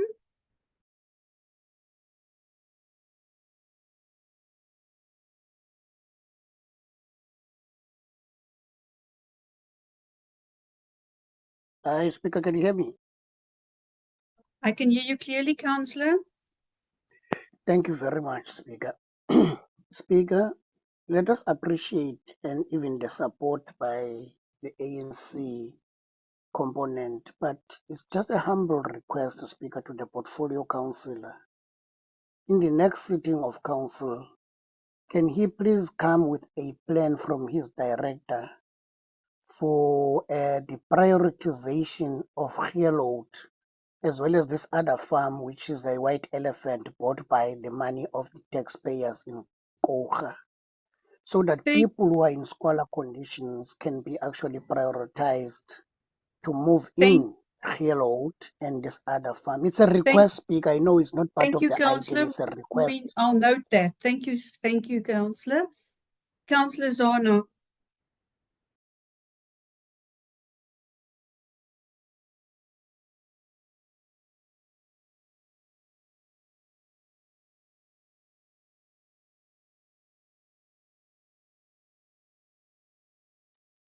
Thank you, councillors. Councillor Peterson, I did give you opportunity and I have the support, so I don't have any objections on this item. Councillor Peterson, do you have an objection? I'm going to mute you again if you don't say yes or no, if you divert from the item. Speaker, we mustn't be so hasty in our approach. I want to support the view of Councillor Msingati as an amendment that collective approach with respect to title deeds allocation be done. And we stop doing the single items to council, but bring it as a collective with more than one title deed. Security tenure is important and critical for our people because that enables us to also loan from banks. And that's all I wanted to add is to say, can't we make sure in future that we do it in the order that was proposed by Councillor Msingati, that we don't bring it in isolation, but bring it as collective title deeds because our people need title deeds. Thank you, Councillor. We note that suggestion. Thank you. So we don't have any objections. Thank you, councillors. This item carries. Back to you, Deputy Mayor, for PD2. Thank you, Honourable Speaker. I just wanted to say, I note the previous speaker, and I just wanted to remind Council that this is a waiver of a title deed and not a normal title deed handover process on PD1. But PD2, Honourable Speaker, request for Council to approve a fixed fee on applications for a permanent departure to relax parking requirements within the JB CBD area, which is very contentious at the moment. So the purpose of this report is to request Council to approve a fixed fee on the application for permanent departure. Honourable Speaker, the recommendations is clear on page 184, 10.1 to 10.3. We need to amend that Council approves a fixed amount of 20,000 rand per parking bay for this purpose as stated in the body of the item. And we request Council's permission today for the developer to formalize municipal parking in lieu of financial contribution on condition that the cost may not be less than the financial contribution. Thank you, Honourable Speaker. I table this to Council for deliberation. Thank you very much. Thank you very much. Councillor Haystack, you're the first speaker on the item. Thank you, Speaker. Yes, obviously this is very important to my ward, Ward 11. We have a lot of interest in developing the CBD from developers, but unfortunately at this stage, the parking requirements and the spatial planning makes it very difficult for them to adhere to this and also be able then to develop. So I'm very pleased about this change and I ask Council to support us as development would bring a very much needed change to the CBD, but we also be cautioned on our parking and also try to balance it and have available parking as well for the vehicles and so forth. Thanks, Speaker. Thank you very much. Councillor Mbandana, you're the next speaker on the item.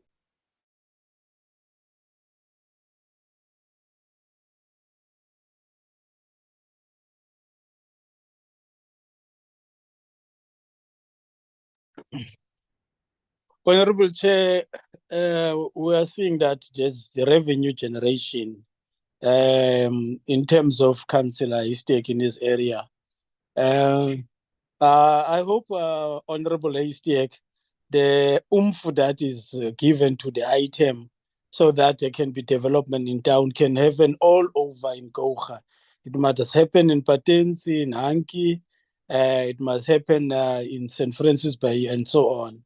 So anything that is developmental to the ANC, we are not against it. But we are looking at issues that are actually going to bring this same revenue to assist those that are having nothing. I hope in that context and spirit, this item can move. Thank you, Councillor. Councillor Zona, you're the next speaker. Thank you, Madam Speaker. Madam Speaker, mine perhaps I think I'm clear in terms of what is intended by the item, but I just wanted to ask a clarity in terms of, I know that Henke Town, St. Francis Bay, and Humansdorp is currently busy, or were busy at some stage, with a present plan of the CBD or the town area, and I'm not quite sure with Jeffreys Bay, but be that as it may, I just wanted then to ask, how will that present plan of Jeffreys Bay, not that I'm against this, affect what we are currently doing, availing perhaps parking bays to private developers in the area? I understand the ward councillor from the area, but I just wanted to check how will that present plan, because it might happen that we need a certain space and we'll have to go and renegotiate later on, because I also believe that Jeffreys Bay does not, its present plan was maybe approved, but not yet implemented. So I just wanted to check in terms of that, how will it interface with this particular item and this development that we are now putting forward for the parking base. Thank you, Madam Speaker. That's the only clarity I had, and I also do support the item. Thank you, Councillor, for that question. Councillor Peterson, you're the next speaker on the item.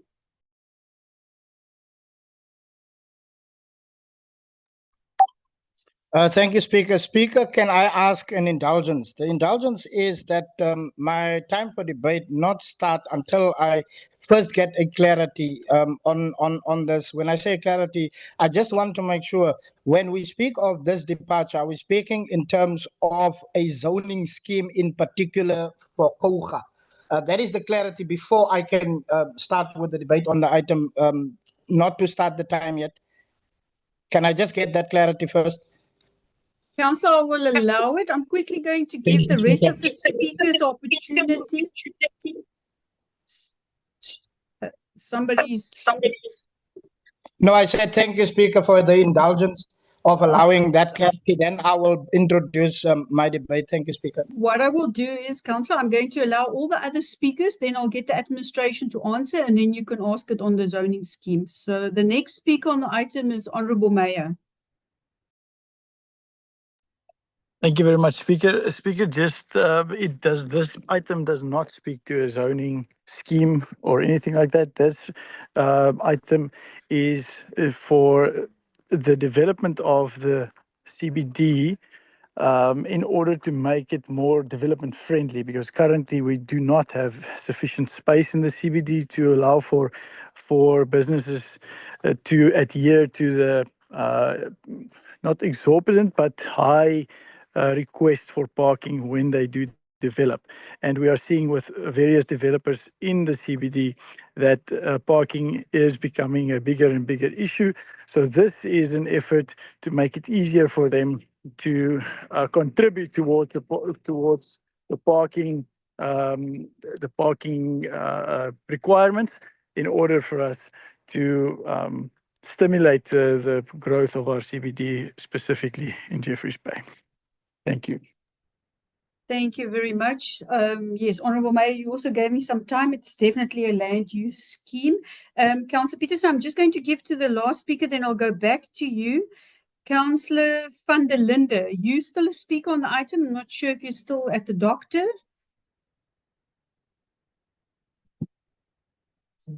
It seems like you're still at the doctor. Councillor Peterson, back to you. You've got clarity. It's not a zoning scheme, it's a land use scheme. Speaker, perhaps the terminology is confusing everyone.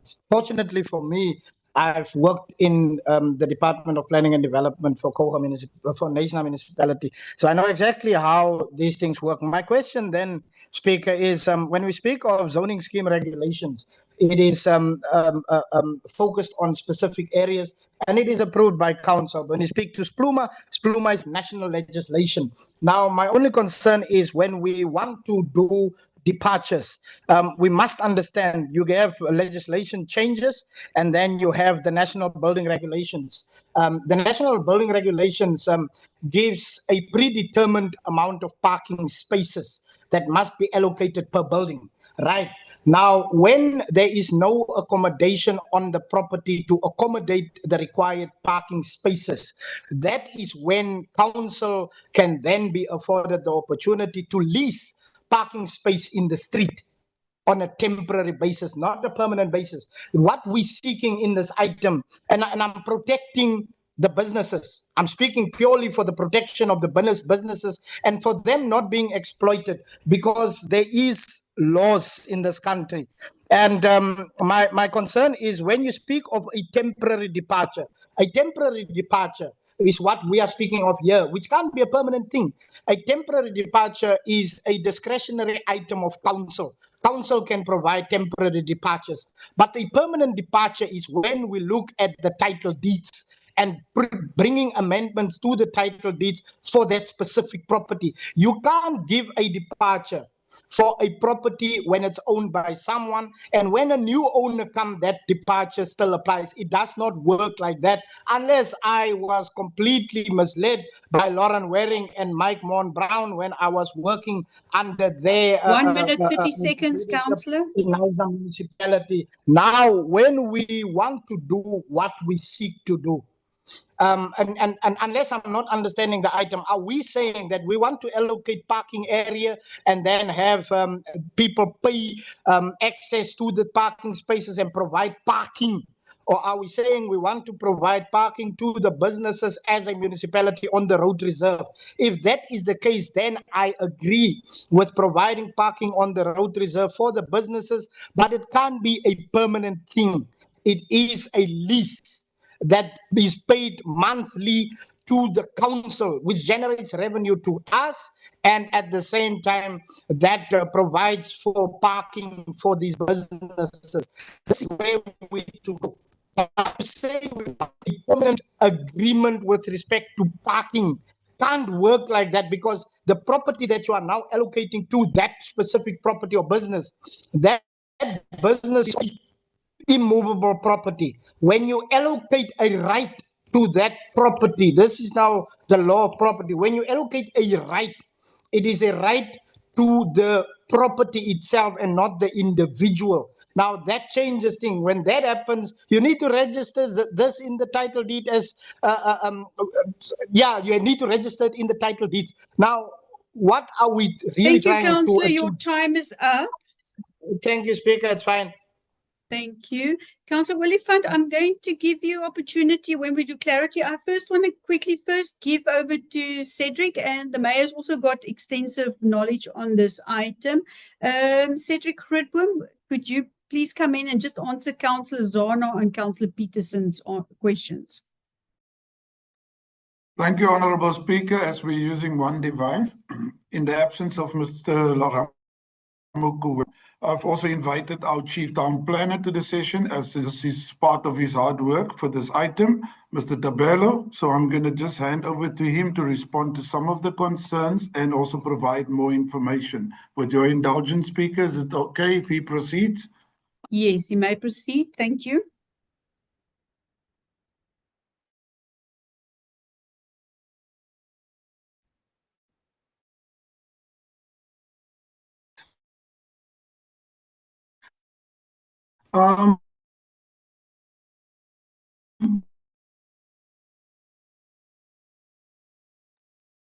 Of the statements, because really maybe I should give context. The temporary departures are actually aimed, it's a whole concept which is aimed at something that is going to be exercised on a basis and be able to revert to original use or intended use of the property. Whilst departures are primarily to allow one to enjoy the rights on a permanent basis. And there is no direct implication between those two and the title deeds. With that said, it is important to highlight the intent item to permanent that allowed on properties. So the parking will still need to, but we need to just impose a standard. Deputy Mayor, it seems like your connection is not very strong. Are not able to provide property. Deputy Imam, just could you repeat? We couldn't hear the last part of it. Your connection was very bad. Repeat. Can you hear me now, Honorable Speaker? Yes, I can hear you clearly now. Thank you, Speaker.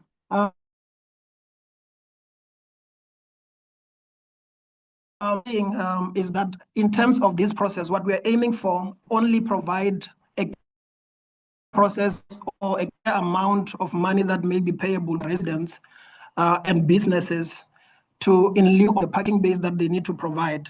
The parking departures will still be processed with applicable legislation, and the only advantage in this regard is that the fee would be affordable, but also be directed to improve the areas that are already marked for public parking, meaning that not only just be businesses, but also for the general.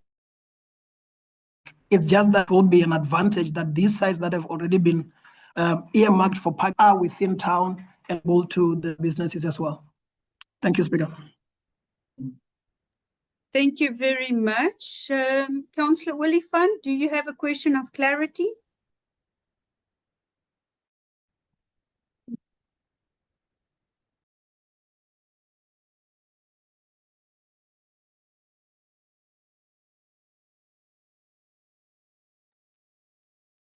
Councillor Willifan, you have an opportunity to ask a question of clarity. Yes, thank you very much. Thank you very much, Speaker. Speaker, this is a very complicated matter. And I have a lot of questions of clarity around it. Isn't it, Speaker, that when you develop your business, in the olden days, it was a requirement that you should reserve a certain piece of space for parking? Now, am I correct that we are talking about public parking spaces in front of businesses, but falling under the public space, so to speak, right? Are we not encouraging privatization of parking areas now, where a business person can easily put a board saying 10 reserved seconds, parking? Councillor. Speaker, wait.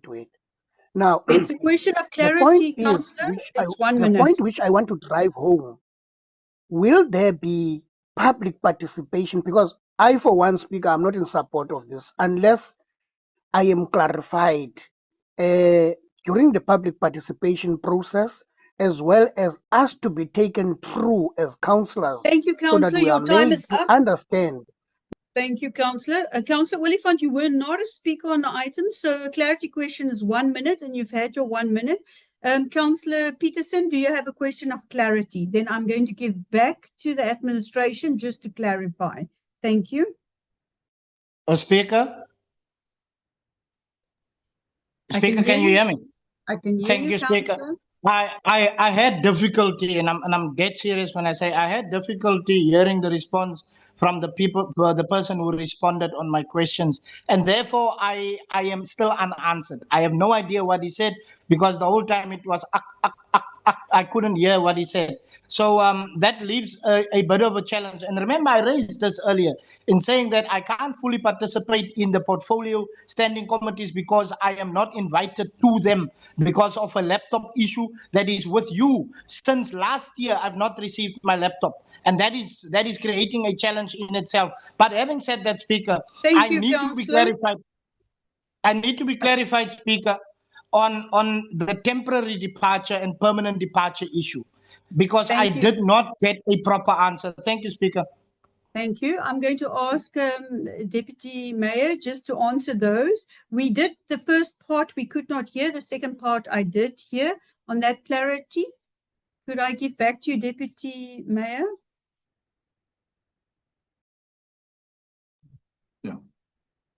Thank you, Speaker.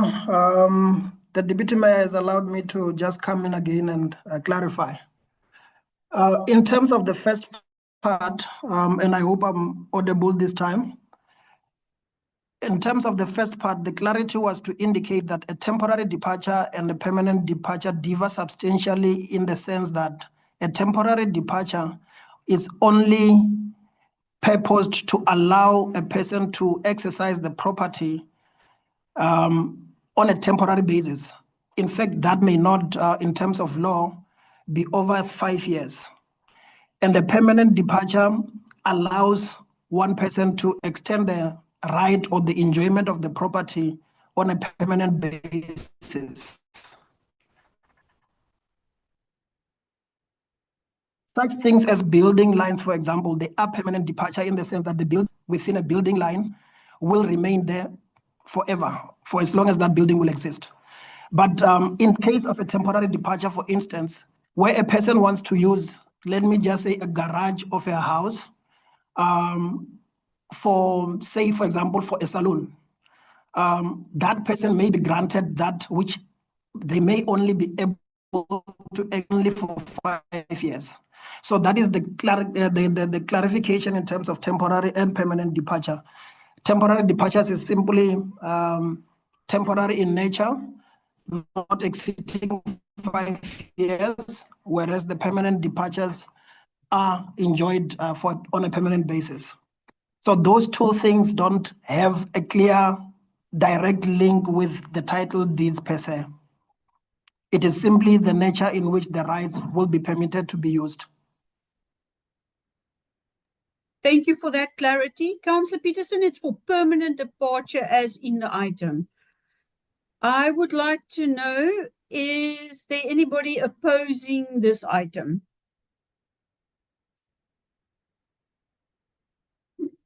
Councillor Peterson, are you opposing this item? Speaker, in the interest of the public, I must definitely oppose this item, because if it is a permanent departure, it must go for a public participation process where the public provides input on whether they are okay with relinquishing this parking areas to private businesses. Like I say, I'm protecting the private business more than the public in this instance, because it can become a problem if the public are not happy and satisfied, and their payment towards this becomes then nullified. And I want to protect the businesses, but also I will maintain to speak in the interest of the public. Thank you, Councillor. Your time is up. Thank you. Honourable Mayor, maybe from your side, you can maybe more clarity, because it seems like the councillor does not fully understand the item. Thank you, Honourable Mayor. Thank you, Speaker. Speaker, this is being overcomplicated tremendously. This is solely a payment issue. When businesses develop, they have a obligation to provide parking for their business. If they cannot do it, they pay council and we provide that parking. Whether in new parking or, like Councillor Peterson said, renting parking or whatever the case may be, but that is not how it's provided, it's not on the table here. So what is on the table is if they cannot provide parking, then they have to pay us. They have to pay us between 70 and 75,000 rand per parking. What this item is seeking to do is to make that payment 20,000 Rand, so that we can give them an opportunity to provide, so they pay us a cheaper rate to provide that parking on their behalf. That is all this item is intending to do, is to make it cheaper for businesses to the amount that they have to pay if they cannot provide their own parking cheaper, so that we and obviously we have to provide the parking then. But this is not about that. It's about the amount of money that they need to pay, business need to pay, in order for parking provision. That's all this item is seeking to do. Thank you. Thank you very much. Deputy Mayor, I'm going to give back to the administration if they would like to add for more clarity, and then we'll go to a vote. Thank you. Thank you, Honorable Speaker. Now, I just wanted to echo that those were going to be my comments, the finance item, and the parallel process that happened in the past in terms of the LSDF did include the public participation section of it. But now we are dealing with this item specifically for the J-Bay CBD parking limitation issue that we're having, and it is only dealing with the part of the finance. As per the SPLUMA, we have a higher amount, like the mayor said, and now it has to be reduced in order to assist with the development. Those are my closing remarks, Honorable Speaker. If need be, then we should then vote on the item. The previous speakers have already supported the item, so I'm not sure where we are now. Thank you very much, Honorable Speaker. Thank you for all the clarities. Councillor Peterson, was your questions answered, or do you still object the item? Thank you, Speaker. When it comes to the payment, Speaker, I have no issue with reducing the amount. But what I'm saying is it is public parking that we want to allocate to private businesses, meaning that the custodian of that parking is the public. We first need to get approval from the public whether they are satisfied with us doing this before we as council can take a decision on whether we should allocate the parking at a fee. But to allocate the parking at the fee is not the problem. Thank you, Councillor. So we're going to vote to this. Thank you. Could the administration please prepare a poll for us? Thank you.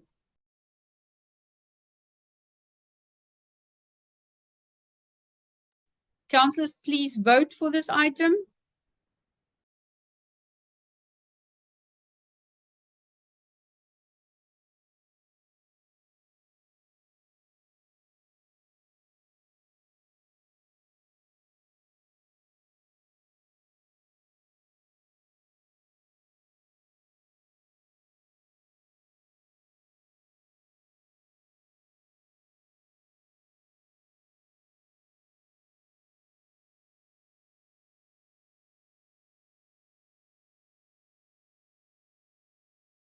Councillors, please finish voting. Committees, please close the vote within 5 seconds. Thank you.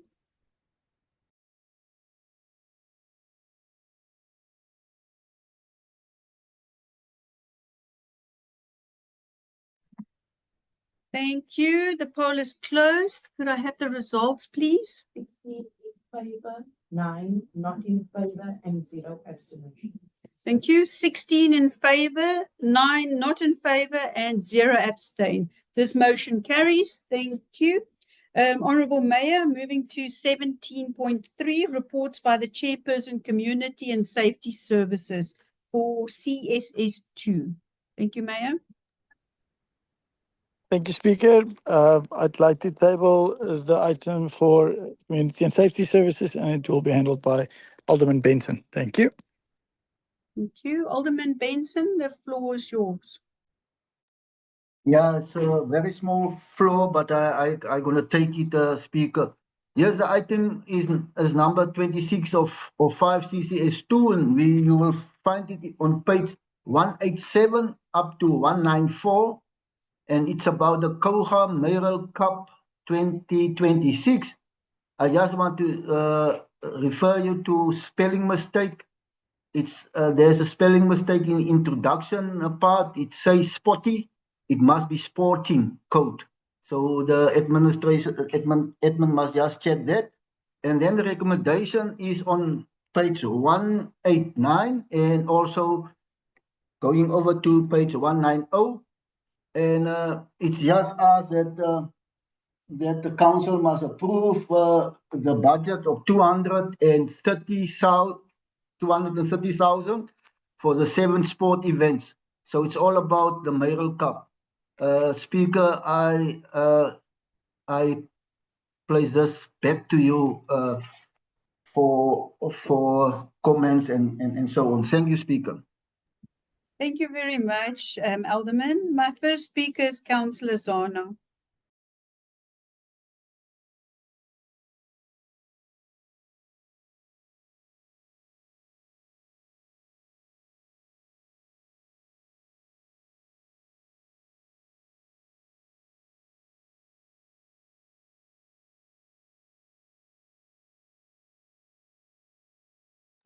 Councillor Zana, the floor is yours.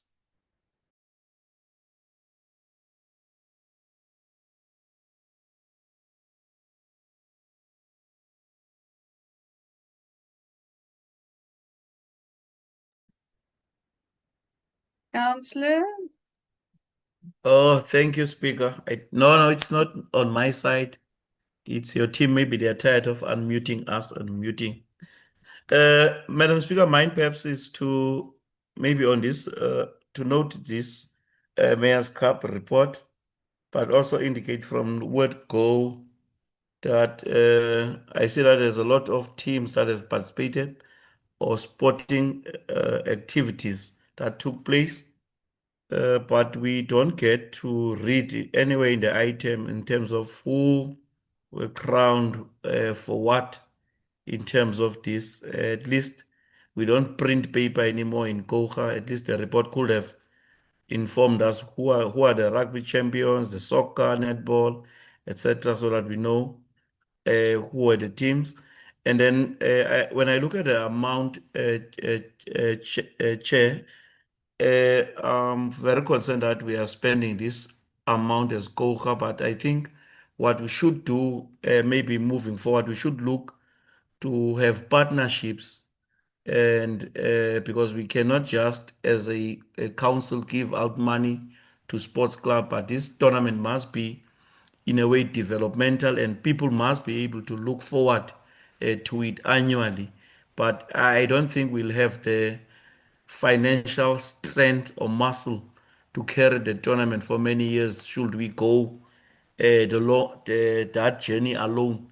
But I think we should look for sponsors or organizations that can partner with us so that at least the resource, even if we can provide sporting equipment for those that are taking part, invite scouts to come and see. I think those are the type of things that will make this tournament even more interesting than only having a big pool of people going to watch. But I propose, therefore, that we really look into forming partnerships, Chairperson, on this one. Thank you, Madam Chair.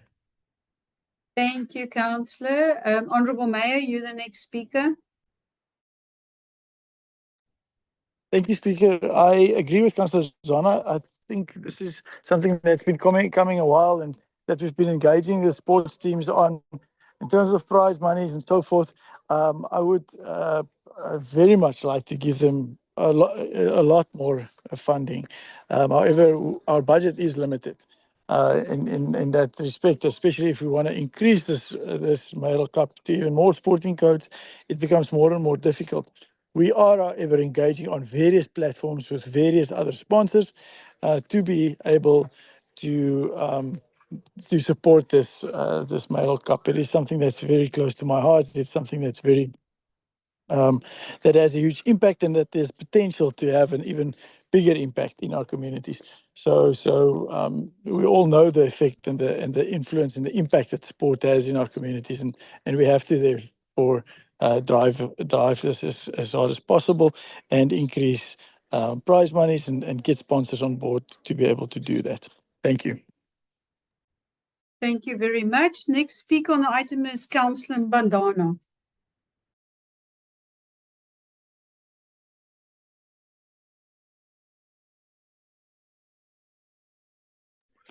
Thanks, Honorable Chair. Honorable Chair, I think the whole essence has been encapsulated in the context of what Councillor Zana brought in terms of the input, and having followed up by the sentiment of the mayor that is endorsing this particular position. One is of the view that at least now the associations, both soccer, rugby, and all of them, will be the fulcrum of the sports body that deals with these matters so that these things can be organized. My fear on it, Honorable Councillor Zana, is one fears that when you go and fundraise, you get hockey going alone to patents, etc. You get the other one going. So one will be of the opinion that when it comes to finances, people want to see and are very skeptical to see that it goes to one pool so that it can gravitate towards all these sports bodies that are enlisted hereupon, maybe later on will increase. For sure, the ANC in exile was much more of a cultural society led by the then Mavuso Msimang and others. So we are much more in support of sport. Definitely, this is a good initiative. We want it to move forward. Thanks, Chair.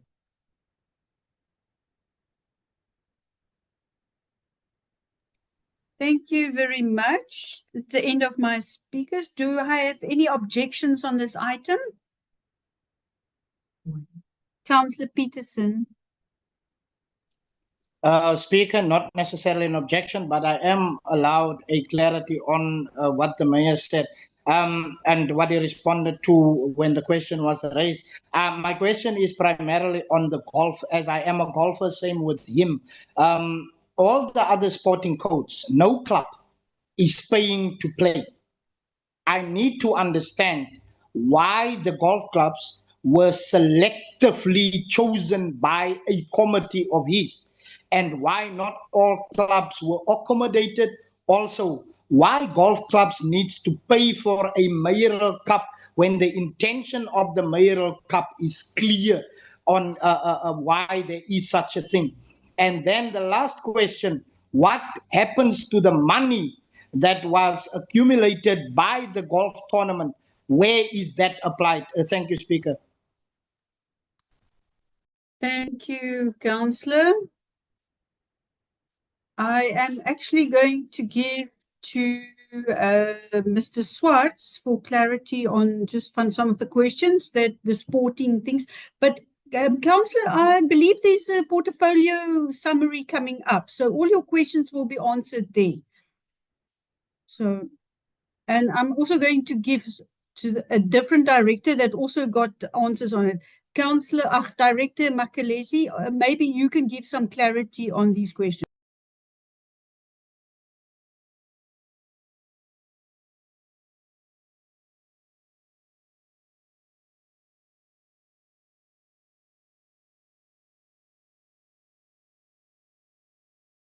Who's coming, please?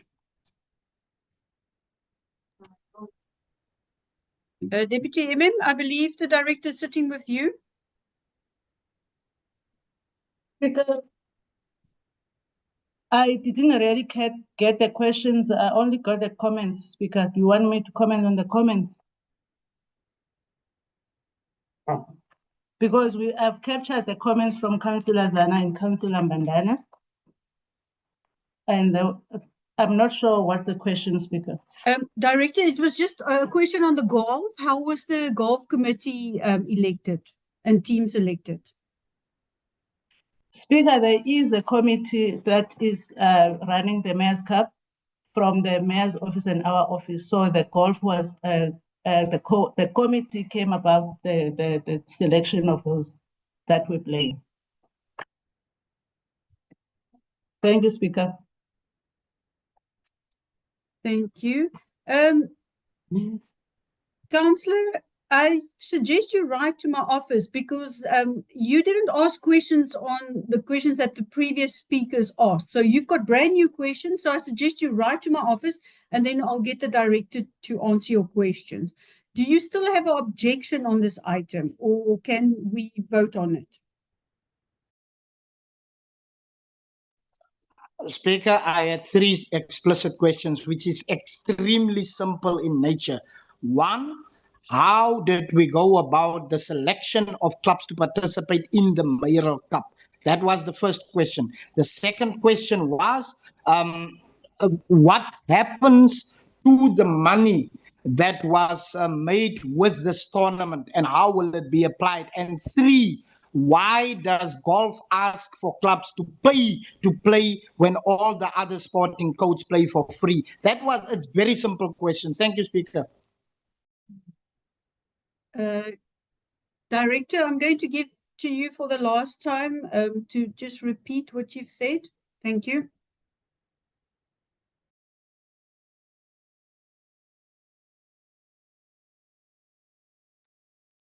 Thank you, Speaker.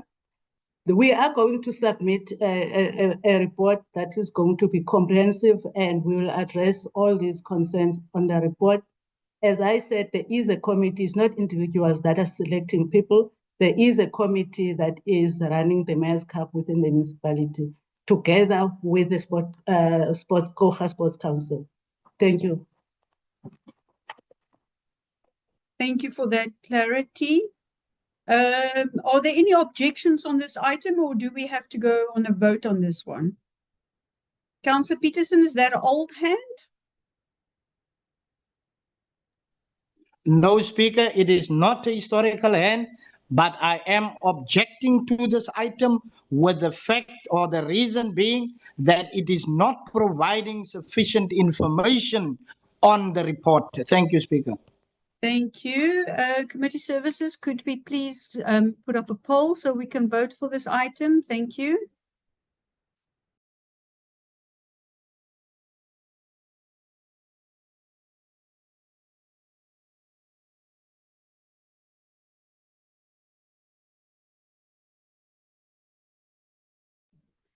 Councillors, please vote.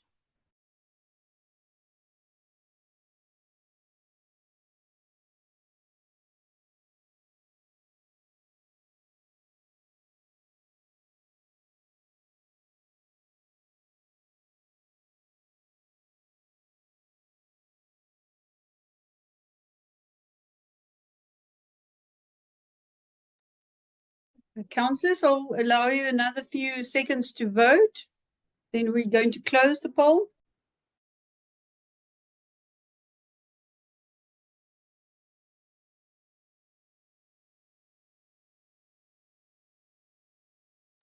Thank you. We're going to close the poll. Do I have the results, Committee Service? 17 in favor, 5 not in favor, and 1 abstention. Thank you. 17 in favor, 5 not in favor, 1 abstain. Thank you, councillors. This motion carries, and we've brought to the end of the open agenda. Thank you for the public and guests that was listening to a very long and fruitful agenda. I'll give you some time so we can say goodbye.